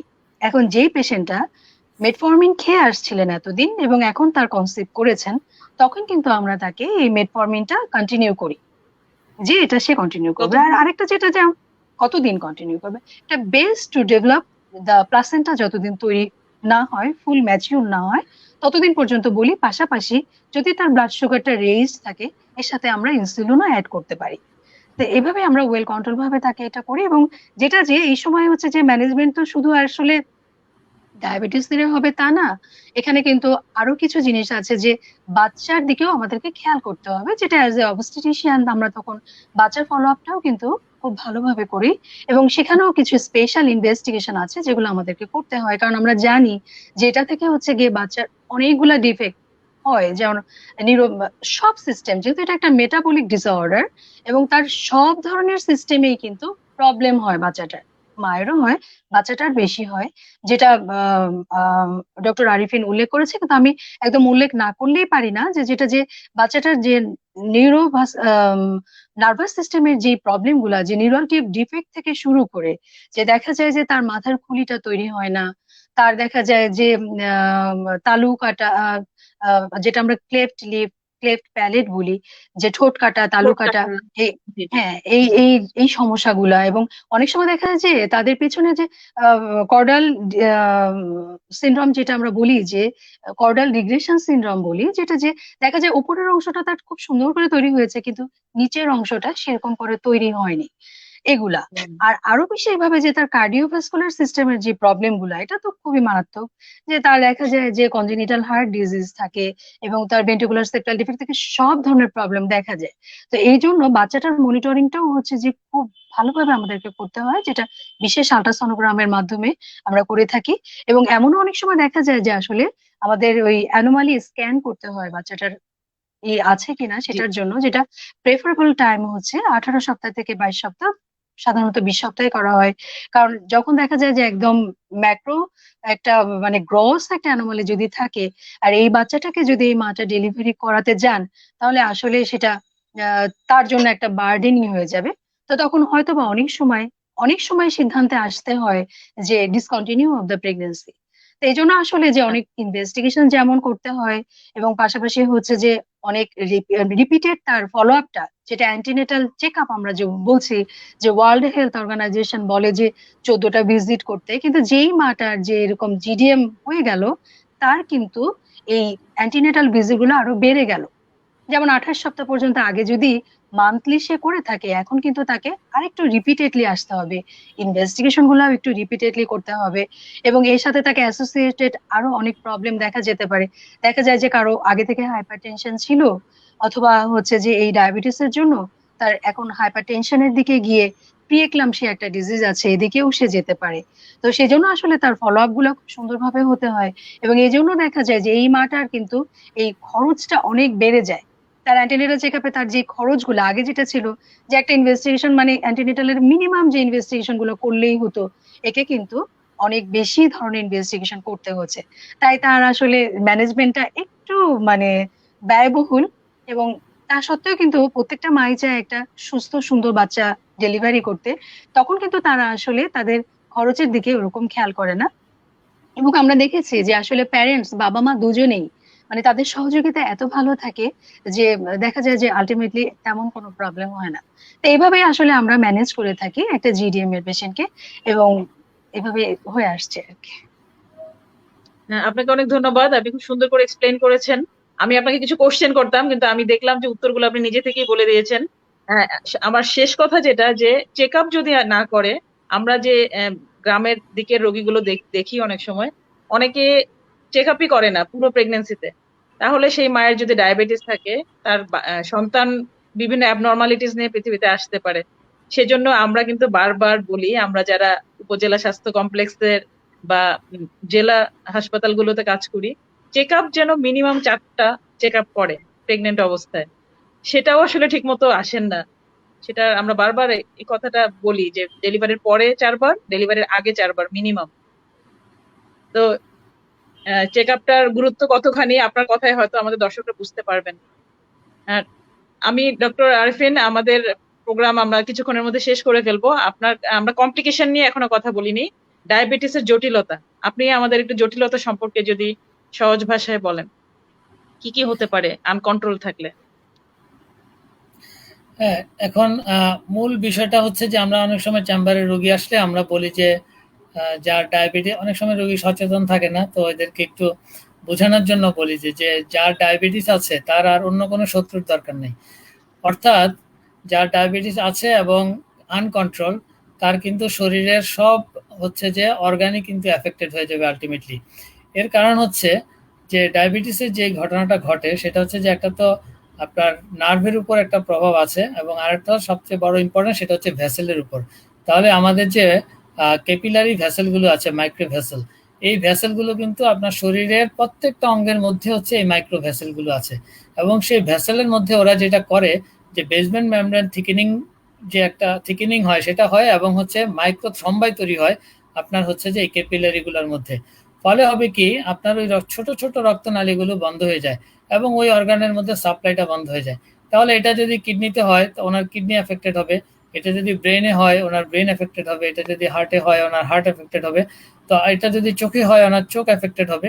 অর্থাৎ আমরা যে ডায়াবেটিসের জটিলতা বলতে হচ্ছে যে এই যে আমি একটা জিনিস বুঝালাম, এটা দিয়েই হচ্ছে সব জটিলতাগুলো কিন্তু তৈরি হয়। তাহলে এগুলাকে আমরা অনেক সময় বলি মাইক্রোভাস্কুলার, অনেক সময় বলি যে ম্যাক্রোভাস্কুলার, এই দুই ভাগে ভাগ করি। এখন মাইক্রোভাস্কুলার মধ্যে অনেক ডায়াবেটিক যে রেটিনোপ্যাথি অর্থাৎ চোখের ভিতরে যে কিছু চেঞ্জ হয়, তাহলে সেই চেঞ্জগুলো কিন্তু হচ্ছে যে আপনার একটু মাইক্রোভাস্কুলার। এবং কিডনিতে যে চেঞ্জ হয় সেটা হচ্ছে মাইক্রোভাস্কুলার, যে ডায়াবেটিস রোগীর যে কিডনি এফেক্টেড হয়ে যায় সেটা হচ্ছে আপনার মাইক্রোভাস্কুলার চেঞ্জ। এবং ম্যাক্রোভাস্কুলারের মধ্যে এই যে হার্টের যে সমস্যা হতে পারে, ওনার পায়ের যে রক্তনালীগুলো সেগুলো ব্লক হয়ে গিয়ে সেখানে গ্যাংগ্রিন হতে পারে, তারপরে হচ্ছে যে আপনার স্ট্রোক হয়ে যেতে পারে। তাহলে এগুলো হচ্ছে যে একটা ম্যাক্রোভাস্কুলার কমপ্লিকেশন। এবং আমরা আরেকটা যেটা বললাম যে ওনার যে নার্ভগুলো যে থাকে, নার্ভের মধ্যে আপনার হচ্ছে যে এক্সোনাল লস হয়, অনেক সময় ডিমাইলিনেশন হয়, সেই নার্ভের যে সোয়ান সেল থাকে সেই সোয়ান সেলের ডিফেক্ট হয়, যেই কারণে হচ্ছে যে পেশেন্টের কিন্তু কতগুলো সমস্যা হয়, কিছু মোটর সিমটম, কিছু সেন্সরি সিমটম, কিছু অটোনমিক সিমটম তাদের মধ্যে তৈরি হয়। তো সেগুলোর পার্ট হিসাবে কিন্তু দেখবেন যে এই যে ডায়াবেটিস রোগী শুকিয়ে যাচ্ছে, মাসেল ওয়াস্টিং হয়, তাহলে এগুলো হচ্ছে, এবং এদের হচ্ছে যে আপনার পায়ের মধ্যে অনেক সময় তারা যে অনুভূতি পায় না। ফলে হয় কি, একটা ডায়াবেটিস রোগী যখন কোনো কিছু তার পা খালি পায়ে যদি সে হাঁটাহাঁটি করে, তার পায়ের মধ্যে কিছু ঢুকে গেলেও কিন্তু সে টের পাবে না এবং সেখান থেকে একটা ইনফেকশন হয়ে যায়। তাহলে এটাকে আমরা বলি এই যে ডায়াবেটিক নিউরোপ্যাথির জন্য তার পায়ের মধ্যে বিভিন্ন ধরনের জটিলতা হয়। অনেক সময় তাদের জয়েন্টের মধ্যে বিভিন্ন জটিলতা হয়। তারপরে হচ্ছে যে অটোনমিক নিউরোপ্যাথির জন্য তাদের হচ্ছে যে বিভিন্ন সময়ে সোয়েটিং, তারপরে হচ্ছে যে আপনার পায়ের ঘাম কমে যাওয়া, সেখানে আলসার তৈরি হওয়া, এই ধরনের বিভিন্ন রকমের হার্টবিট অনেক বেড়ে যাওয়া, এবং দেখা যায় যে তাদের শুধু তাই না, আপনার আমাদের যে গ্যাস্ট্রোএন্টারোলজির যে কিছু সিমটম আছে, এদের দেখা যায় যে খাবার গিলতে কষ্ট হয়, এরা অনেক সময় অল্প খেলেই এদের মনে হয় যেন অনেক খেয়ে ফেললাম, এই ধরনের একটা অনুভূতি হয়, অর্থাৎ গ্যাস্ট্রো প্যারাসিস হয়। অর্থাৎ ডায়াবেটিস রোগীর কিন্তু এই যে আপনার যে স্টোমাকের মোটিলিটি কমে যায়, ফলে হচ্ছে যে খাবার খাওয়ার পরে এখানে জমে থাকে, এই সিমটম নিয়ে ওরা আসে। এদের অনেক সময় ডায়রিয়া হয়, অনেক সময় কনস্টিপেশন হয়, অনেক সময় কিন্তু এই যে ডায়াবেটিস আনকন্ট্রোল থাকলে তাদের কিন্তু যে আপনার যে তাদের যে একটা যে সেক্সুয়াল যে লাইফ আছে সেটাও কিন্তু মারাত্মকভাবে হ্যাম্পার্ড হয় আপনার হচ্ছে যে ইরেকটাইল ডিসফাংশনের কারণে। তাহলে কমপ্লিকেশন গুলো কিন্তু অনেক অনেক ব্যাপক, এবং সব অঙ্গগুলোকেই কিন্তু হচ্ছে যে এই ডায়াবেটিস হচ্ছে আক্রমণ করতে পারে যদি এটা আনকন্ট্রোল থাকে। আর ভালো খবর হচ্ছে যে যদি আমি ডায়াবেটিস শুরু থেকে কন্ট্রোলে রাখতে পারি, তাহলে কিন্তু একজন মানুষের কন্ট্রোল ডায়াবেটিস আর ডায়াবেটিস নাই কিন্তু মোটামুটি একই কথা। তাহলে এই জিনিসটা হচ্ছে যে আমাদের রোগীদের হচ্ছে খুব বেশি মনে রাখতে হবে যে আমার ডায়াবেটিসটা যেভাবে হোক কন্ট্রোল রাখতে হবে। আমাদের ডক্টর শায়লা যেমন জিডিএম নিয়ে যে জিডিএম এ কি কি জটিলতা হতে পারে সেগুলো কিন্তু সে বর্ণনা করেছে। এই কারণে আমি বলতে চাই যে জিডিএম এর ক্ষেত্রে কিন্তু ডায়াবেটিসের সাথে মার চিকিৎসার ক্ষেত্রে কিন্তু কোনো ধরনের কম্প্রোমাইজ করা যাবে না। বিকজ এইটা কিন্তু আমরা এখন পর্যন্ত যেটা হচ্ছে স্বীকৃত সেটা হচ্ছে যে নর্মাল যে ডায়াবেটিসের ভ্যালুগুলা আমরা জিডিএম এ মোটামুটি সেগুলাই ব্যবহার করি ডায়াবেটিস হয়েছে কিনা সেটা নির্ধারণ করার জন্য। যদিও এটা নিয়ে অনেক রিকমেন্ডেশন আছে যে এটা আরেকটু কমানো উচিত, যে আরেকটু কমে আমরা জিডিএম এর ক্ষেত্রে ডায়াবেটিস বলবো। বাট আমরা কিন্তু টার্গেটের ক্ষেত্রে কিন্তু স্পেসিফিক টার্গেট দেওয়া আছে যে একটা পেশেন্টের যদি জিডিএম থাকে তাহলে তার টার্গেট ব্লাড সুগারটা কত হওয়া উচিত। সেখানে কিন্তু ফাস্টিং এর ক্ষেত্রে বলা আছে it should be less than 5.3 millimole per litre. আবার আপনি যদি 1 ঘন্টা পরে করেন সেটা it should be less than 7.8 millimole per litre. আপনি যদি 2 ঘন্টা পরে করেন it should be less than 6.4 millimole per litre. তাহলে এই এই যে টার্গেটটা কিন্তু একটা নর্মাল পেশেন্টের যে ডায়াবেটিস সেখান থেকে কিন্তু অনেক বেশি স্ট্রিক্ট। তার মানে হচ্ছে যে ডায়াবেটিস যদি আপনার আনকন্ট্রোল থাকে, একটা মায়ের তার বাচ্চার কিন্তু হচ্ছে জন্মগত ত্রুটি নিয়ে জন্মাবে। তাহলে একটা মায়ের জন্য এর চেয়ে তো আসলে কষ্টের আর কিছু নাই। কাজেই সেই মায়ের অবশ্যই উচিত এই ডায়াবেটিসকে, আপনি যেটা বললেন যে চেক আপে আসা, ডায়াবেটিস তাড়াতাড়ি নির্ণয় করা এবং চিকিৎসার মধ্যে চলে যাওয়া, এটা খুবই হচ্ছে একটা ইম্পর্টেন্ট জিনিস। জি, আপনি যদি পায়ের যত্নের ব্যাপারে বলে ফেলেন একই সাথে, ডায়াবেটিস রোগীর পায়ের স্পেশাল যত্নটাও যদি আপনি একই সাথে বলে দেন। হ্যাঁ, ডায়াবেটিস রোগীর কিন্তু দেখেন এই যে আমরা কিছুক্ষণ আগে বললাম যে ওনার হচ্ছে যে এই যে রক্তনালীগুলো বন্ধ হয়ে যেতে পারে। তাহলে রক্তনালীগুলো বন্ধ হয়ে গেলে কি হয় যে ওই জায়গাতে আপনার রক্ত সঞ্চালন বন্ধ হলে ওই টিস্যুগুলো হচ্ছে যে মরে যায়, তাই না? তাহলে এটাকে আমরা কিন্তু বলি যে গ্যাংগ্রিন। তাহলে এরকম হচ্ছে যে রক্তনালী বন্ধ হওয়ার জন্য পায়ে গ্যাংগ্রিন, এটা একটা হতে পারে। 2 নম্বর হচ্ছে আবার আমরা নার্ভের কথা বললাম যে সে অনুভূতি পায় না, সেই সব কারণে হচ্ছে পায়ের মধ্যে আলসার এগুলো হতে পারে। তাহলে এই ভাস্কুলার কারণ এবং হচ্ছে নিউরোলজিক্যাল কারণ, দুই কারণেই হচ্ছে যে একটা পেশেন্টের ডায়াবেটিক ফুট বলি আমরা এটাকে, যে ডায়াবেটিক ফুট, অর্থাৎ ডায়াবেটিস রোগীর পায়ে যখন হচ্ছে সমস্যা তৈরি হয় তখন এটাকে আমরা বলি যে ডায়াবেটিক ফুট। এই আমাদের কাছে অনেক পেশেন্ট আছে ডায়াবেটিক ফুটের জন্য কিন্তু অনেকের হচ্ছে যে পা কেটেও ফেলতে হয়। তাহলে এই কারণে কেটেও ফেলতে হয়। তাহলে এই কারণে হচ্ছে যে আমার ডায়াবেটিস রোগীর পায়ের যত্ন নেওয়াটা খুব গুরুত্বপূর্ণ। কিছু সাধারণ পরামর্শ সব ডায়াবেটিস রোগীদেরকে আমরা দিয়ে থাকি যে তাদের পাটা ভালো রাখার জন্য। সেটার মধ্যে একটা হচ্ছে আমরা বলি যে আপনার পাটাকে আপনি প্রতিদিন একবার করে পর্যবেক্ষণ করবেন দিনের একটা সময়, যে আপনার পায়ের নখগুলো, পায়ের নখের মাঝখানে সবকিছু ঠিকঠাক আছে কিনা, কোনো জায়গায় কেটে গেছে কিনা। বিকজ উনি কিন্তু যদি কিছু ঢুকেও যায় উনি কিন্তু বুঝতে পারবে না, কারণ এখানে হচ্ছে যে ওনার বোধ শক্তি কমে যায়। এটা একটা। 2 নম্বর হচ্ছে প্রতিদিন যেমন আপনি পাটাকে দেখবেন, মনিটর করবেন, সাথে ওই পাটাকে প্রতিদিন মানে ধুতে হবে ভালোভাবে। 3 নম্বর হচ্ছে আপনাকে ময়শ্চারাইজার লাগাতে হবে পায়ের মধ্যে। এবং 4 নম্বর হচ্ছে যে আপনি পা তো দেখলেন, এরপরে যেটা করতে হবে যে আপনি যে মোজাটা পরেন জুতোর ভিতরে, সেই মোজাটাকেও চেক করতে হবে। নিয়মিত, যে ওটার ভিতরে কোনো রকমের কোনো ফরেন বডি আছে কিনা যেটা আপনার পায়ে ঢুকে যেতে পারে। আপনি যে জুতাটা পরেন সেই জুতাটাকেও চেক করতে হবে যে সেখানে কোনো ফরেন বডি আছে কিনা যেটা আপনার পায়ে ঢুকে যেতে পারে। কোনোভাবে যদি আপনি এই পা পর্যবেক্ষণ করে দেখেন যে কোনো একটা জায়গায় আলসার হয়ে আছে, তাহলে এই আলসারটাকে অবশ্যই আপনাকে একটা গজ দিয়ে ঢেকে রাখতে হবে, এটাকে খোলা রাখা যাবে না। নেক্সট হচ্ছে যে আমাদের কিন্তু আলসার হওয়ার আগে আপনার স্কিনের মধ্যে একটা ক্যালাস তৈরি হয়। তাহলে এই ক্যালাসটা হচ্ছে যে আপনি যখন ইস্কিমিয়া হয় তখন ওই জায়গাটাতে একটা ক্যালাস তৈরি হয়, এটাকে আলসারের পূর্ববর্তী একটা অবস্থা বোঝায়। অনেক সময় হচ্ছে কি এই ক্যালাসটাকে আমাদেরকে রিমুভ করতে হয়, এটা সার্জিক্যাল রিমুভালের প্রয়োজন হয়, নয়তো হয়তো দেখা যায় এটা থেকে গ্যাংগ্রিন ডেভেলপ করতে পারে। অনেক সময় আমাদের পায়ে আপনি দেখবেন যে আমরা গ্রামের ভাষায় আঁচিল বলি, অর্থাৎ এই কর্ন অথবা ভেরুকা এরকম জিনিস পায়ে থাকতে পারে। অনেকে কিন্তু এগুলা কাটতে যায়, ডায়াবেটিস রোগী কখনোই এগুলা কাটতে যাবে না, তাহলে এগুলা কাটতে গেলে কিন্তু তার পায়ের মধ্যে হচ্ছে যে ইনফেকশন হয়ে যাবে। এখন দেখেন যে আমরা হচ্ছে যে এবং আমরা সবসময় বলি যে ডায়াবেটিস রোগীর পাকে কখনো হচ্ছে যে খুব বেশি কম তাপমাত্রায় অথবা বেশি তাপমাত্রার মধ্যে নেওয়া যাবে না, সেটা একটা ইম্পর্টেন্ট জিনিস। এবং তিনি যে জুতাটা পরবেন, অনেক সময় ডায়াবেটিস রোগীর কিন্তু জয়েন্টে অ্যাবনর্মালিটি থাকে, এখানে একটা ডিসঅর্গানাইজড বোন থাকে আপনার অ্যাঙ্কেল জয়েন্টের মধ্যে, এটাকে আমরা যে চারকট জয়েন্ট বলি, ডায়াবেটিস মেলাইটোসের পেশেন্টের হয়ে থাকে। এই পেশেন্টদের কিন্তু ওনার নর্মালি অন্যদের যে জুতো পায়ে লাগবে ওনার কিন্তু এই জুতো পায়ে লাগবে না, কাজে ওনার জন্য কিন্তু ওয়েল ফিটেড জুতো বানিয়েও নিতে হতে পারে, কাজে সেটাও খুব ইম্পর্টেন্ট জিনিস। এবং অনেক সময় ডায়াবেটিক ফুটের জন্য এক ধরনের স্পেশালিস্ট তৈরি হয়েছে যাদেরকে আমরা পোডিয়াট্রিস্ট বলি, এই পোডিয়াট্রিস্টের শরণাপন্ন প্রয়োজন হলে হতে হবে। তাহলে সেটাও বলা আছে যে কখন হচ্ছে যে কে ডায়াবেটিস রোগীর পাকে দেখবে।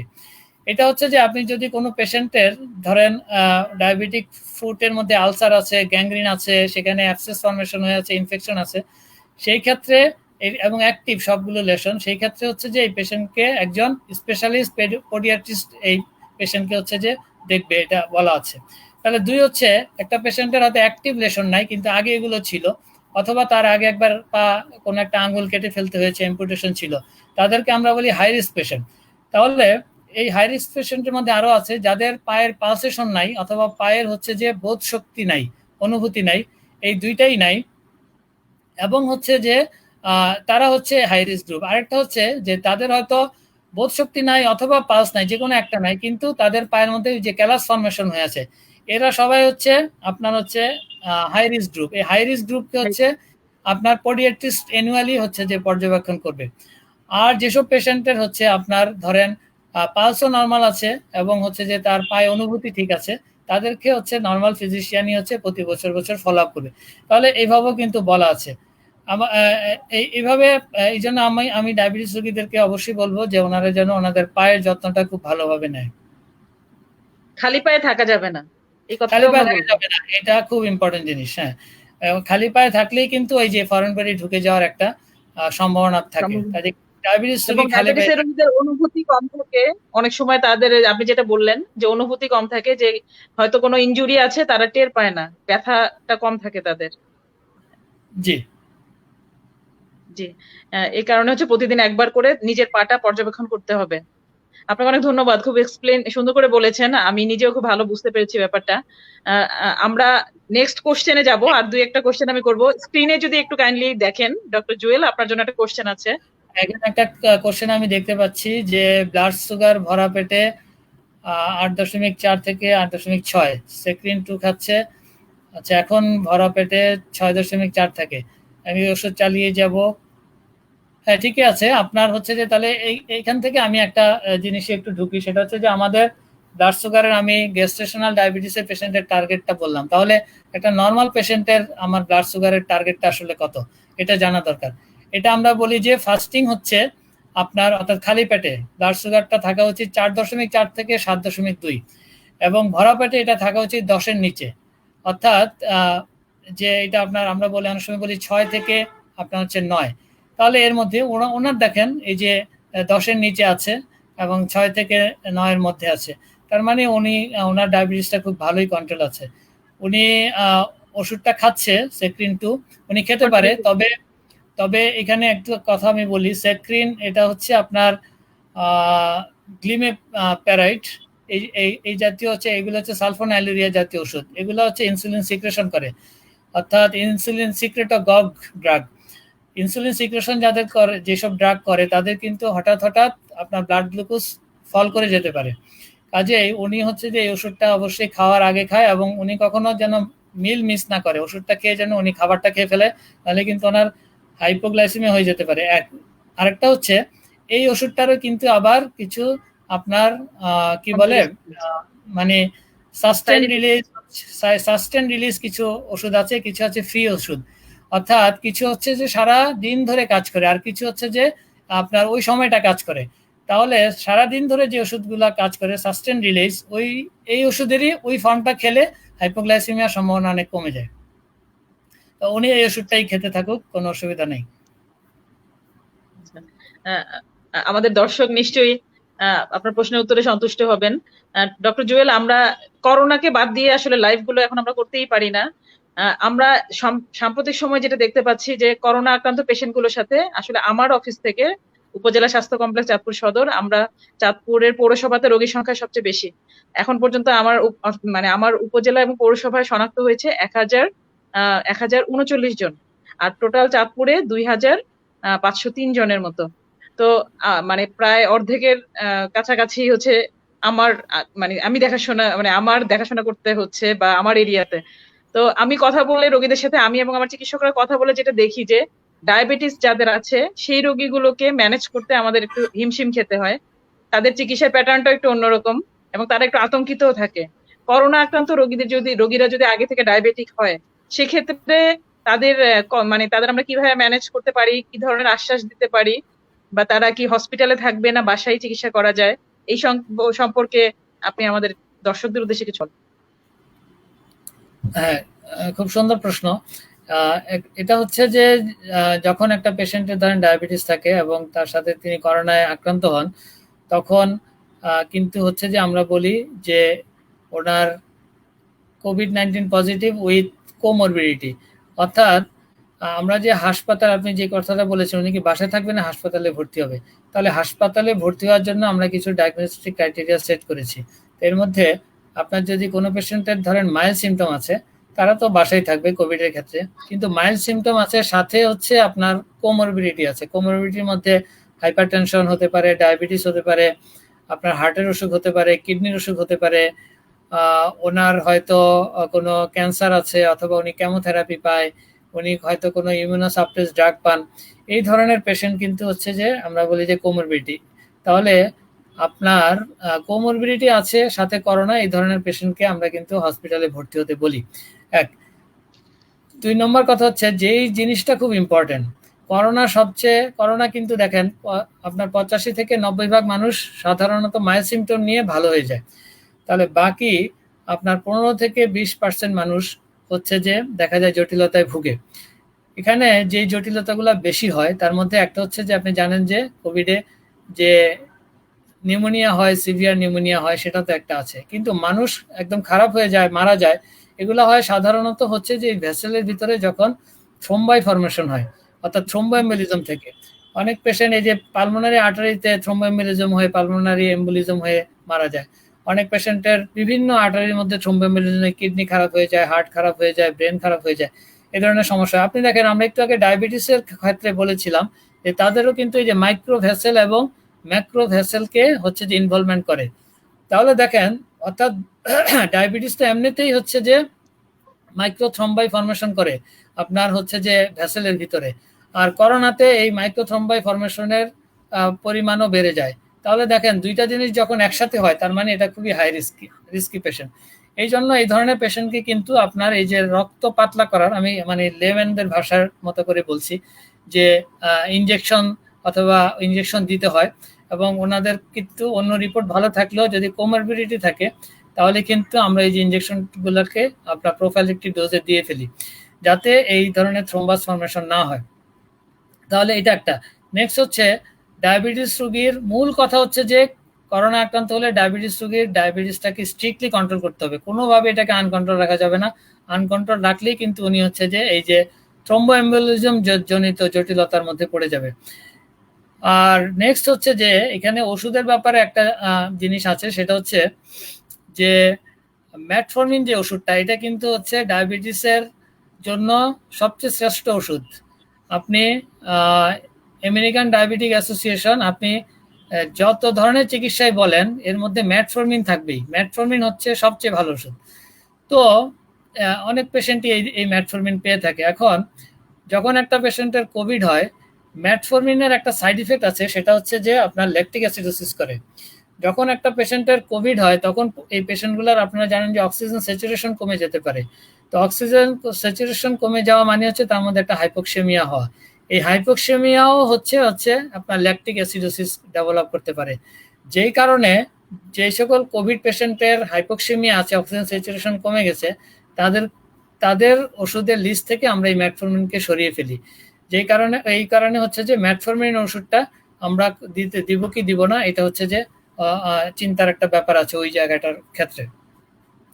আর বাকি সব চিকিৎসা মোটামুটি একই রকমই থাকে সাধারণত। আমি এখানে একটা প্রশ্ন তারা কি দেখতে পাচ্ছি। বাসায় থেকে চিকিৎসা নিতে পারে? টেলিফোনের মাধ্যমে ম্যানেজ করা যেতে পারে যদি ডায়াবেটিসটা মোটামুটি কন্ট্রোলে থাকে? হ্যাঁ, এটা আমরা হচ্ছে যে আমাদের গাইডলাইন অনুসারে তাদেরকে আমরা হসপিটালে ভর্তি হতে বলেছি। কারণ হচ্ছে কি, অনেক সময় এই যে সাবকিউটেনিয়াস যে এনক্সাপারিন ইনজেকশন, এটা বাসায় অনেকে আসলে নিতে পারে না। তো অনেকে হচ্ছে যে ইনসুলিনের জন্য তো মুখে ওষুধ খায়, উনি কখনো সাবকিউটেনিয়াস ইনজেকশন নেয়নি, ইনসুলিন নেয়নি।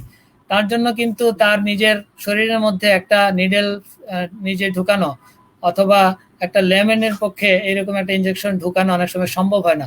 এই কারণে হচ্ছে যে তাদেরকে আমরা হাসপাতালে ভর্তি হতে বলি। বাসায় থেকে এনক্সাপারিন ইনজেকশন নেওয়াটা একটু সমস্যা আছে আর কি। আদারওয়াইজ ডায়াবেটিস কন্ট্রোলে থাকলে উনি বাসা থেকে হয়তো চিকিৎসা করা যেতে পারে। এখানে আমি একটা প্রশ্ন দেখতে পাচ্ছি, আমি ল্যান্টাস ইনসুলিন ব্যবহার করি আমার আম্মার জন্য, এখন ফিনাসের প্রোডাক্ট ব্যবহার করব না, কি করে নিও? আমি এটা ইনকমপ্লিট একটা কোশ্চেন, আমি বুঝতে পারছি না। উনি বুঝে কোনো মন্তব্য করেছেন, এটা হয়তো কোনো কোশ্চেন না। আচ্ছা, ফ্রান্সের প্রোডাক্ট। আচ্ছা আচ্ছা, ঠিক আছে। এটা হচ্ছে ল্যান্টাস, হচ্ছে আপনার এই ইনসুলিনটা হচ্ছে একটা লং অ্যাক্টিং ইনসুলিন। তো এইটা উনি ফ্রান্সেরটা ব্যবহার না করতে চাইলে অন্য দেশেরটা করবেন। ওনার মন্তব্যটা উনি ওনার মতামত দিয়েছেন। হ্যাঁ, বাংলাদেশেরও অনেক আছে এই ওষুধ, আমাদের দেশিটাও করতে পারেন, কোনো অসুবিধা নেই। আচ্ছা, এখানে সাইফুল ইসলাম দেখতে পাচ্ছি, ও হচ্ছে আমাদের কচুয়ার একজন কমিউনিটি ক্লিনিকের staff, CHCP, community health care provider, যারা একেবারেই প্রান্তিক জনগণকে সেবা দিয়ে থাকে। সাইফুল, তোমাকেও ধন্যবাদ আমাদের সাথে যুক্ত হওয়ার জন্য। অনেকে ধন্যবাদ। আমি ডক্টর জুয়েল এখানে একটু বলি যে আমি তো চাঁদপুরের মানুষ, তারপর হচ্ছে ডক্টর পলিন হচ্ছে চাঁদপুরের মানুষ না, এখন হচ্ছে যে কিন্তু উনি তার চেয়েও বেশি।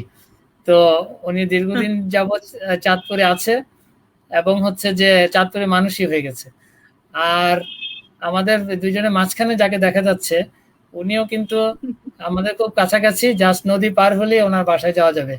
অর্থাৎ আমাদের চাঁদপুরে পাশ দিয়ে যে নদীটা গিয়েছে, এই নদীর ওই পারেই ওনার বাসা। যে কারণে ওনাকে আমরা মিল আছে, মাদারীপুর এদিক দিয়ে মিল আছে, তারপরে হচ্ছে চাঁদপুর, এগুলা একটু নদী পার হলেই পাওয়া যাবে। জি, শায়লা আপুকে অনেক ধন্যবাদ আমাদের সাথে সংযুক্ত হওয়ার জন্য। শায়লা আপু প্রথমবার আমাদের লাইভে এসেছেন, পরবর্তীতে ইনশাল্লাহ আবার আমরা আপনাকে ইনভাইট করব। আর জুয়েল ভাইয়া তো চাঁদপুরে খুবই পপুলার, খুবই ভালো ডক্টর, ওনার অনেক ভক্ত আছেন চাঁদপুরে। কমেন্ট করছেন সবাইকে আমি দেখাতে পারছি না কারণ আমাদের অনেক রাত হয়ে গেছে।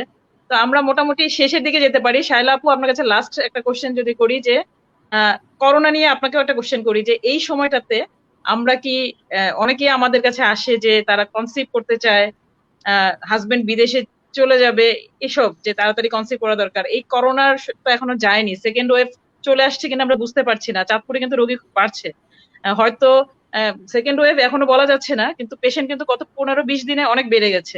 আমার উপজেলার যে 14টা ইউনিয়ন, সেখানে রোগী শূন্য হয়ে গিয়েছিল, আর পৌরসভায় ছিল মাত্র 8টা রোগী। এখন কিন্তু প্রায় 45-6 পেশেন্ট আছে আমার দায়িত্বে। তো সেজন্য বলছি যে এই সময়টায় কনসিভ করার ব্যাপারে আমি কি তাদেরকে নিরুৎসাহিত করব? ধন্যবাদ। আসলে কি যে করোনা নিয়েই আমাদেরকে চলতে হবে, কারণ আসলে অনেকটা সময় তো মার্চ থেকে এই পর্যন্ত আমরা অনেকটা সময় বলেছিলাম যে প্রেগনেন্ট না হতে, কারণ হচ্ছে যে আসলে প্রেগনেন্সির নিজের কিছু কমপ্লিকেশন থাকে আর করোনা অ্যাসোসিয়েটেড আরো কিছু কমপ্লিকেশন ডেভেলপ করতে পারে। এবং যেটা যে আসলে একটা রোগীর যখন করোনা হয় তখন কিন্তু সে নিজে আতঙ্কিত থাকে, পাশাপাশি তার যে ওইভাবে চিকিৎসাটাও কিন্তু সে সেভাবে পাবে না। তো এগুলা কথা চিন্তা করে যে হাসপাতালে যত কম আসা যায়, যেটা আমরা আগেই বললাম যে যদি জিডিএম এ ছিলাম সেই দিক থেকে বলতে চাই যে জিডিএম এর পেশেন্টটাকে বলেছিলাম যে তার অ্যান্টিনেটাল চেক আপটা বাড়িয়ে দিতে হবে। তা এখন ধরা যাক যে এই এই একটা রোগী যার জিডিএম আছে, সাথে তার এখন আবার করোনা হলো, এখন এই রোগীটার ম্যানেজমেন্টটা কেমন হবে? তাই না? এটা তো খুবই একটা জটিল মানে হয়ে যাবে। আহ, জিনিসটা জটিলতা বেড়ে গেল। তো সেই দিক থেকে দেখা যায় যে বাচ্চার আউটকাম এখনো ওরকম ডাটা আমাদের হাতে নাই যে বাচ্চার ইফেক্ট কতটুকু হয়। কখনো কখনো বলছে যে নাই, আবার কিছুটা আছেও বলছে। তো এটা আসলে স্টাডির উপর নির্ভর করে যে আরো কিছু দিন গেলে আমরা হয়তো বা ভালো একটা স্টাডির রিপোর্ট পাবো। তো এই জন্য যে এখন কনসিপ্ট করে যে মানে একদম যে এভাবে থাকবে সেটাও তো সম্ভব না। আপনি যার কথা বলছেন মানে যে রোগীগুলো, এগুলোই তো হয় যে দেখা যায় যে বিয়ে করে হাজবেন্ড দেশের বাইরে চলে যাচ্ছে, তো তখন তারা আসলে একটা বংশধর হিসাবে কিছু দিয়ে যেতে চান আর কি। তো তখন তো তাদেরকে আমরা আসলে এইভাবে ইনহেবিট করতে পারবো না, আমাদের তাদেরকে উৎসাহিত করতে হবে এবং সবকিছু আমাদের নিয়ন্ত্রণের মধ্যেই রেখে, যেমন তাকে সে আসবে সেই একই রকম যে তাকে সোশ্যাল ডিস্টেন্সিং মেনটেন করতে হবে, তাকে মাস্ক পরতে হবে আরো বেশি এবং করে তাকে যে স্বাস্থ্যবিধি মানতে হবে। হ্যাঁ স্বাস্থ্যবিধি মানতে হবে এবং সচেতনতা বাড়িয়ে দিতে হবে। এবং হ্যাঁ অবশ্যই আমরা এখন বলছি যেমন আমাদের হসপিটালেও তো এখন কিন্তু সব ধরনের চিকিৎসাই কিন্তু এখন দেওয়া হচ্ছে। মাঝখানে কিছুটা বন্ধ ছিল এবং অপারেশন গুলো কিছুটা রেস্ট্রিকশন ছিল, কিন্তু এখন আসলে কিছু করার নাই, কারণ এগুলো তো আসলে জমতে থাকবে, বাড়তেই থাকবে রোগীর সংখ্যাগুলা। তাই আপনার যে এটা যে নিরুৎসাহিত করা যাবে না, কারণ তারও একটা রাইট আছে এবং সেটা ওভাবেই যে সচেতনতা বাড়িয়ে সে তার কাজটা করতে পারে, আমি এটাই মনে করি। আপনাকে অনেক ধন্যবাদ। ডক্টর জুয়েল, আপনাকে শেষ একটা কোশ্চেন করে আমরা শেষ করে দিব। আহ, আমরা যেহেতু মাত্র আমাদের বিশ্ব ডায়াবেটিস দিবসটা আমরা পার করলাম, তো আমি বলতে চাচ্ছি যে যাদের এখনো ডায়াবেটিস হয়নি, আমাদের আমাদের যাতে ডায়াবেটিস না হয় সেজন্য আমরা কিভাবে চলতে পারি সাধারণ মানুষের উদ্দেশ্যে, বা আমাকে আমাদের উদ্দেশ্যে যাদের এখনো ডায়াবেটিস হয়নি তাদের সব ব্যাপারে আপনি লাস্ট একটা পরামর্শ যদি দেন, এমন হ্যাঁ, কোনো এটা উপায় আছে কিনা? একটা হচ্ছে যে আপনার শরীরে ওজন ঠিক রাখতে হবে, এটা হচ্ছে এক গুরুত্বপূর্ণ কথা। কারণ হচ্ছে ওবেসিটির সাথে এটা খুব বেশি রিলেটেড। এক, দুই নাম্বার হচ্ছে আপনার রেগুলার এক্সারসাইজ। তাহলে আমরা যদি এক্সারসাইজ করি নিয়মিত, সেক্ষেত্রে আমাদের এই সম্ভাবনা কমে যাবে। তিন নম্বর হচ্ছে আহ, অনেকে বলে থাকে যে আমার তো আর ডায়াবেটিস হয় নাই, আমি অনেক বেশি চিনি খেলে কি অসুবিধা, অথবা অনেকে জানতে চায় যে বেশি রিফাইন্ড সুগার খেলে ডায়াবেটিস হয় কিনা। আপনি দেখেন যে আপনি যদি বেশি সুগার খান, তাহলে এই সুগারটাকে কমানোর জন্য আপনাকে কিন্তু ইনসুলিন সিক্রেশন করাতে হয় এই বিটা সেল থেকে। ফলে আপনি যদি খুব বেশি সুগার খান, তাহলে বিটা সেলের অ্যাক্টিভিটি অনেক বেড়ে যায়, অনেক কাজ করতে হয়। এই কাজ করতে গিয়ে কিন্তু হচ্ছে যে তার হচ্ছে এক ধরনের এই বিটা সেল ডিস্ট্রাকশন হয়, এবং আলটিমেটলি কিন্তু একসময় ডায়াবেটিস হতে পারে। কাজেই অনেক বেশি মিষ্টি জাতীয় খাবার খেলে, অনেকে আছে আমি দেখি 1 কেজি 2 কেজি মিষ্টি নাকি সে একদিনেই খায়, এরকম বলে অনেক রুগী আর কি। তো তাদের কিন্তু হচ্ছে যে ডায়াবেটিস হওয়ার সম্ভাবনা অনেক বেশি আছে। দুই হচ্ছে আরেকটা আমরা বলেছি ফ্যাটি ফুড খেলেও কিন্তু হচ্ছে যে আপনার ইনসুলিন রেজিস্ট্যান্ট বাড়ে এবং হচ্ছে ডায়াবেটিস হওয়ার সম্ভাবনা বেশি থাকে। তাহলে এই জাতীয় ফ্যাট জাতীয় খাবার এবং হচ্ছে আপনার মিষ্টি জাতীয় খাবার, যে দুইটা খাবার মানুষ খুব বেশি পছন্দ করে, এই দুইটি খাবার মানুষকে একটু পরিমিত খেতে হবে। খুব বেশি খাওয়া যাবে না, এটা খেতে নিষেধ না, কিন্তু হচ্ছে পরিমিত খেলে আপনার সমস্যা হবে না। আর আমরা বললাম যে এক্সারসাইজ এবং হচ্ছে যে ওয়েট কন্ট্রোল রাখা, এটা খুবই ইম্পর্টেন্ট জিনিস। মানে জীবনযাত্রাটা একটা নিয়ন্ত্রণের মধ্যে রাখতে হবে। জি। আচ্ছা, আমার আরেকটা কোশ্চেনও মনে চলে আসছে, আমি শেষ করতে পারছি না। সেটা হচ্ছে, অনেকে মনে করে যে আমাকে ডক্টর ইনসুলিন দিলেন, ইনসুলিন শুরু করলে তো আর আমি আর জীবনে বন্ধ করতে পারবো না। যেমন সার্জারির সময় অনেক সময় আমরা ইনসুলিন দেই, পরে অনেক সময় আবার সেটা প্রয়োজন হয় না, কিন্তু অনেকে মনে করে যে আমাকে একবার ইনসুলিন দিলে সারা জীবন নিতে হবে, ভয়ে সে ইনসুলিন নিতে চায় না। তো সেই ক্ষেত্রে তাদের উদ্দেশ্যে কি বলবেন? এই ব্যাপারে একটু বলি, একটা মজার গল্প এরকম মাঝে মাঝে হয় চেম্বারে আর কি। আপনার একটা হচ্ছে রিসেন্ট একটা মেটা অ্যানালাইসিস আছে, রিসেন্টও না, আরো ধরেন অনেক বছরের আগে, 8-10 বছর এরকম হয়ে গেছে। মেটা অ্যানালাইসিসে দেখা গেছে যাদের টাইপ 2 ডায়াবেটিস, এদেরকে তো আমরা আসলে ওরাল হাইপোগ্লাইসেমিক এজেন্টিভ ব্যবহার করি, কিন্তু ওখানে দেখা গেছে আপনার টাইপ 2 ডায়াবেটিস, ওদের ক্ষেত্রে আমরা যদি ইন্টেন্সিভ ইনসুলিন থেরাপি দেই আপনার মাত্র 2 সপ্তাহের জন্য, তাহলে এদের পরবর্তীতে 2 বছরের মধ্যে অর্থাৎ ওষুধের পরিমাণ অনেক কমে যায়, অনেক সময় লাগেও না। তাহলে এই স্টাডিটা আসার পরে অনেক ডক্টর দেখা যায় যে গেল পেশেন্ট ডায়াবেটিস নিয়ে, টাইপ 2 ডায়াবেটিস, তাকে শুরুতেই হচ্ছে ইনসুলিন দিয়ে দিয়েছে, যেহেতু এটা রোগীর ভালোর জন্যই সে চিন্তা করেছে যে 14 দিনের জন্য একটা ইন্টেন্সিভ ইনসুলিন থেরাপি দিল। তো এটা হচ্ছে রোগীদের মধ্যে অনেক ধরনের প্রতিক্রিয়া তৈরি করে। তো রোগীরা এসে আবার এরকম আমাকে বলে যে আমার মাত্র ব্লাড সুগার ছিল এরকম খালি পেটে 8, আমাকে উনি 3 বেলা ইনসুলিন দিয়ে দিছে, মানে এবং অনেক বদনাম, ডাক্তারকে গালিগালাজ বকাবকি আসলে। তো এরকম একটা অবস্থা আর কি। তো আমি আর তখন ওগুলা শুনে আমি তো আর ইনসুলিনের কথা বলতে পারি না, তাই না? ওনার কিন্তু ব্যাপারটা হচ্ছে ওনার কিন্তু এই ব্লাড সুগার আপনার ওষুধেই কমে যাবে, এটা ঠিক আছে। ওইটা হয়তো সে ওই মেটা অ্যানালাইসিসের ওই স্টাডির কারণে সে করতে গিয়েছে। বাট আমরা কিন্তু হচ্ছে যে টাইপ 2 ডায়াবেটিসকে ওই যে আমরা একটু আগে বললাম মহৌষধ হচ্ছে মেটফরমিন, এই মেটফরমিন হচ্ছে যে আমরা দিয়েই শুরু করি এবং এর সাথে বিভিন্ন ওষুধ যোগ হয়। আর যেটা আপনি বলেছেন যে ইনসুলিনের ব্যাপারটা, এখন দেখেন ইনসুলিন কার ক্ষেত্রে আমরা একটা দিই, যার শরীরে ইনসুলিন তৈরি হচ্ছে না তাকে আমাদের ইনসুলিন দিতে হয়। তাহলে টাইপ 1 ডায়াবেটিস মেলাইটাস, যেখানে বিটা সেল ডিস্ট্রাকশন হয়, ইনসুলিন নাই শরীরে, এখন যার শরীরে ইনসুলিন নাই তাকে তো আপনি ওষুধ দিয়ে কিভাবে চিকিৎসা করবেন? তাহলে কিছু আপনার ওষুধ আছে যেগুলো ইনসুলিন সিক্রেশন করে, সেগুলো আমরা ব্যবহার করি, তারপরেও ইনসুলিন লাগতে পারে। এক দুই নম্বর হচ্ছে টাইপ 2 ডায়াবেটিস পেশেন্ট যখন ডায়াগনোসিস হয় তখন কিন্তু অলরেডি 50% আপনার বিটা সেল ডিস্ট্রাকশন অবস্থায় থাকে, এবং টাইপ 2 ডায়াবেটিস পেশেন্টের কিন্তু আলটিমেটলি 20% পেশেন্টেরও ইনসুলিন লাগে। তো যখন হচ্ছে যে আপনার ওরাল হাইপোগ্লাইসেমিক এজেন্ট কাজ করতেছে না, তখন কিন্তু ইনসুলিন দেওয়া হয়। তো যখন মুখে খাওয়ার ওষুধ সব ট্রাই করার পরও ওষুধ কাজ করছে না, ইনসুলিন দেওয়া হলো, সেই ইনসুলিন তো আসলে ওনাকে সবসময় নিতেই হবে, সেটা ঠিক আছে। কিন্তু অনেক ক্ষেত্রে ধরেন আগে এক সময় ছিল যে কোন একটা ইনফেকশনে আপনার হচ্ছে যে ওরাল হাইপোগ্লাইসেমিক এজেন্ট সরিয়ে ইনসুলিন দেওয়ার ইয়ে ছিল, তো সেই সব ক্ষেত্রে ওটা টেম্পোরারি ইনসুলিন ইউজ। আপনি সার্জারির কথা যেটা বললেন, সার্জারির ক্ষেত্রে হচ্ছে যে আপনার মাইনর সার্জারি না মেজর সার্জারি, সেটার উপর ডিপেন্ড করে হচ্ছে যে আমাদেরকে কিন্তু ওই রেগুলার ইনসুলিন, ইন্টারমিডিয়েট ইনসুলিন তুলে ফেলতে হয়, শুধু লং অ্যাক্টিং ইনসুলিন রেখে বাকিগুলা কিন্তু ইনসুলিন আইভি ড্রিপে দিতে হয়। তো ওগুলো হচ্ছে কিন্তু আপনার হচ্ছে অনেক সময় টেম্পোরারি ইনসুলিন। তো এগুলা কিন্তু হচ্ছে যে আপনার সবসময় লাগবে না, সেটা ঠিক আছে। কিন্তু আমার কথা হচ্ছে যে যার ডায়াবেটিস আছে আমি একটা কথা বারবার বলছি, তার কিন্তু আর কোনো শত্রুর দরকার নাই। ওই ডায়াবেটিস তার সব অর্গান হচ্ছে ড্যামেজ করে ফেলবে, কাজেই তার যদি ডায়াবেটিস কন্ট্রোল করার জন্য ইনসুলিন লাগে, সবসময় ইনসুলিন নেবে, এতে আপত্তি থাকার তো কিছু হয়নি। ওনার দরকার সুস্থ থাকা, উনি ইনসুলিন নিচ্ছে না ওষুধ খাচ্ছে, এটা তো ইম্পর্টেন্ট জিনিস না। ওনার জন্য যেটা দরকার হয় সেটাই নিতে হবে, তাহলে উনি ভালো থাকতে পারবেন। জি, আমার মনে হয় যাদের মধ্যে এই ধরনের কোশ্চেন ছিল তারা ক্লিয়ার হয়েছেন। তো আমরা মনে হয় এখন শেষ করতে পারি। ডক্টর শায়লা, আপনি কি বলেন? হ্যাঁ, আমরা শেষ আমরা করতে শেষ পারি, করে তবে দিই। একটা যেটা যে আমাদের মোড অফ ডেলিভারিটা একটু বলা দরকার ছিল, কারণ যে যাদের জিডিএম থাকে তারা মনে করে যে আমাকে বোধহয় সিজারিয়ান সেকশনে করতে হবে, যেটা একটা ইন্টারভেনশন, এবং সেটা তাদের আরেকটা বাচ্চা ভয়ের বড় হয়ে কারণ। যায়। হ্যাঁ, বাচ্চাটা বড়, অনেকেই সবারই যে বড় হবে তেমন না, তার যদি ওয়েল না, কারো কন্ট্রোল কারো থাকে ছোট তাহলে তো হয়, বড় হওয়ার আইউজিআর কোনো হয়। সুযোগ নেই।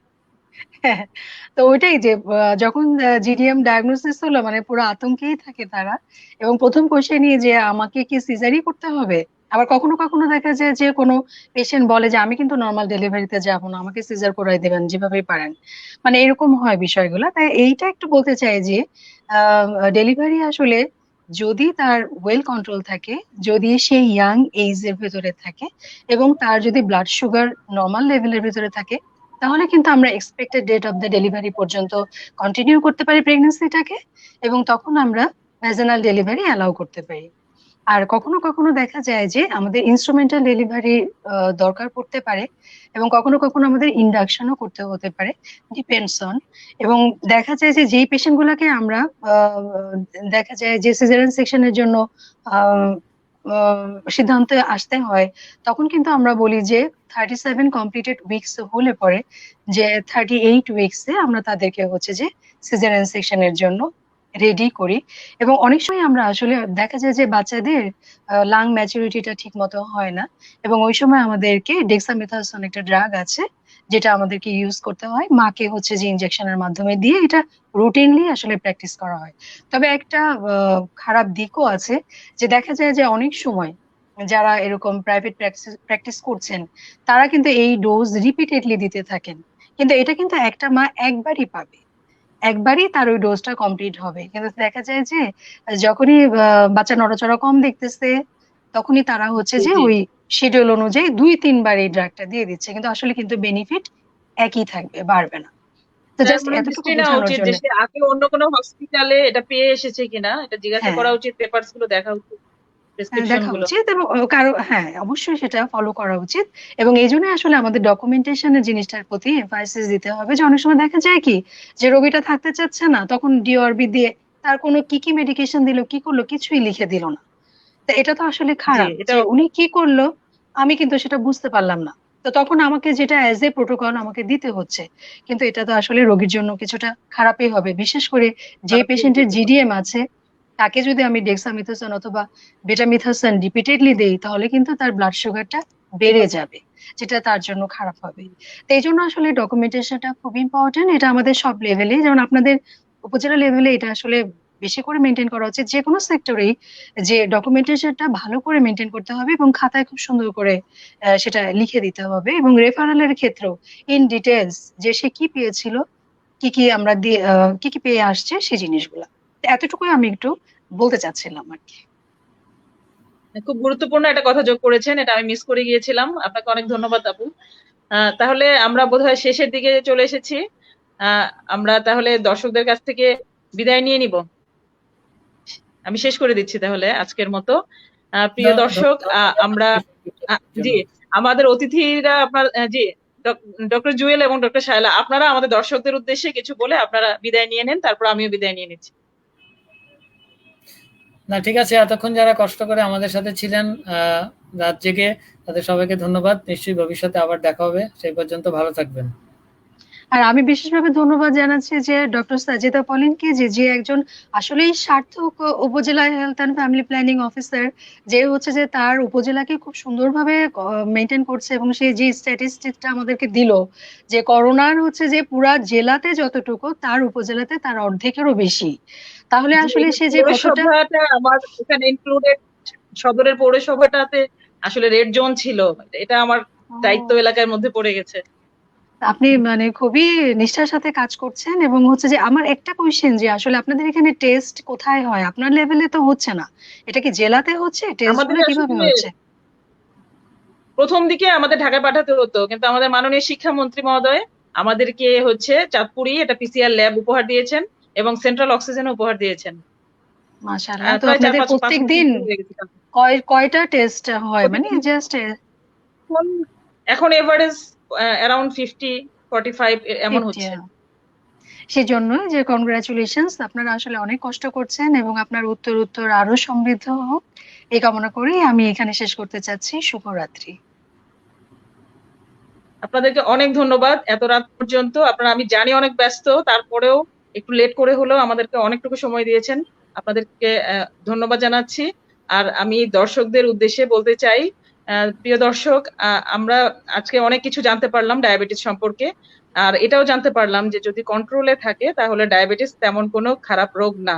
তবে এটা দুঃখজনক যে বাংলাদেশে আসলে অনলি 6% মতো পেশেন্ট সম্পূর্ণ ডায়াবেটিসকে সব দিক থেকে নিয়ন্ত্রণে রাখতে পারে। এটা দুঃখজনক। আমাদের আসলে এই ব্যাপারে আরো সচেতন হওয়া দরকার।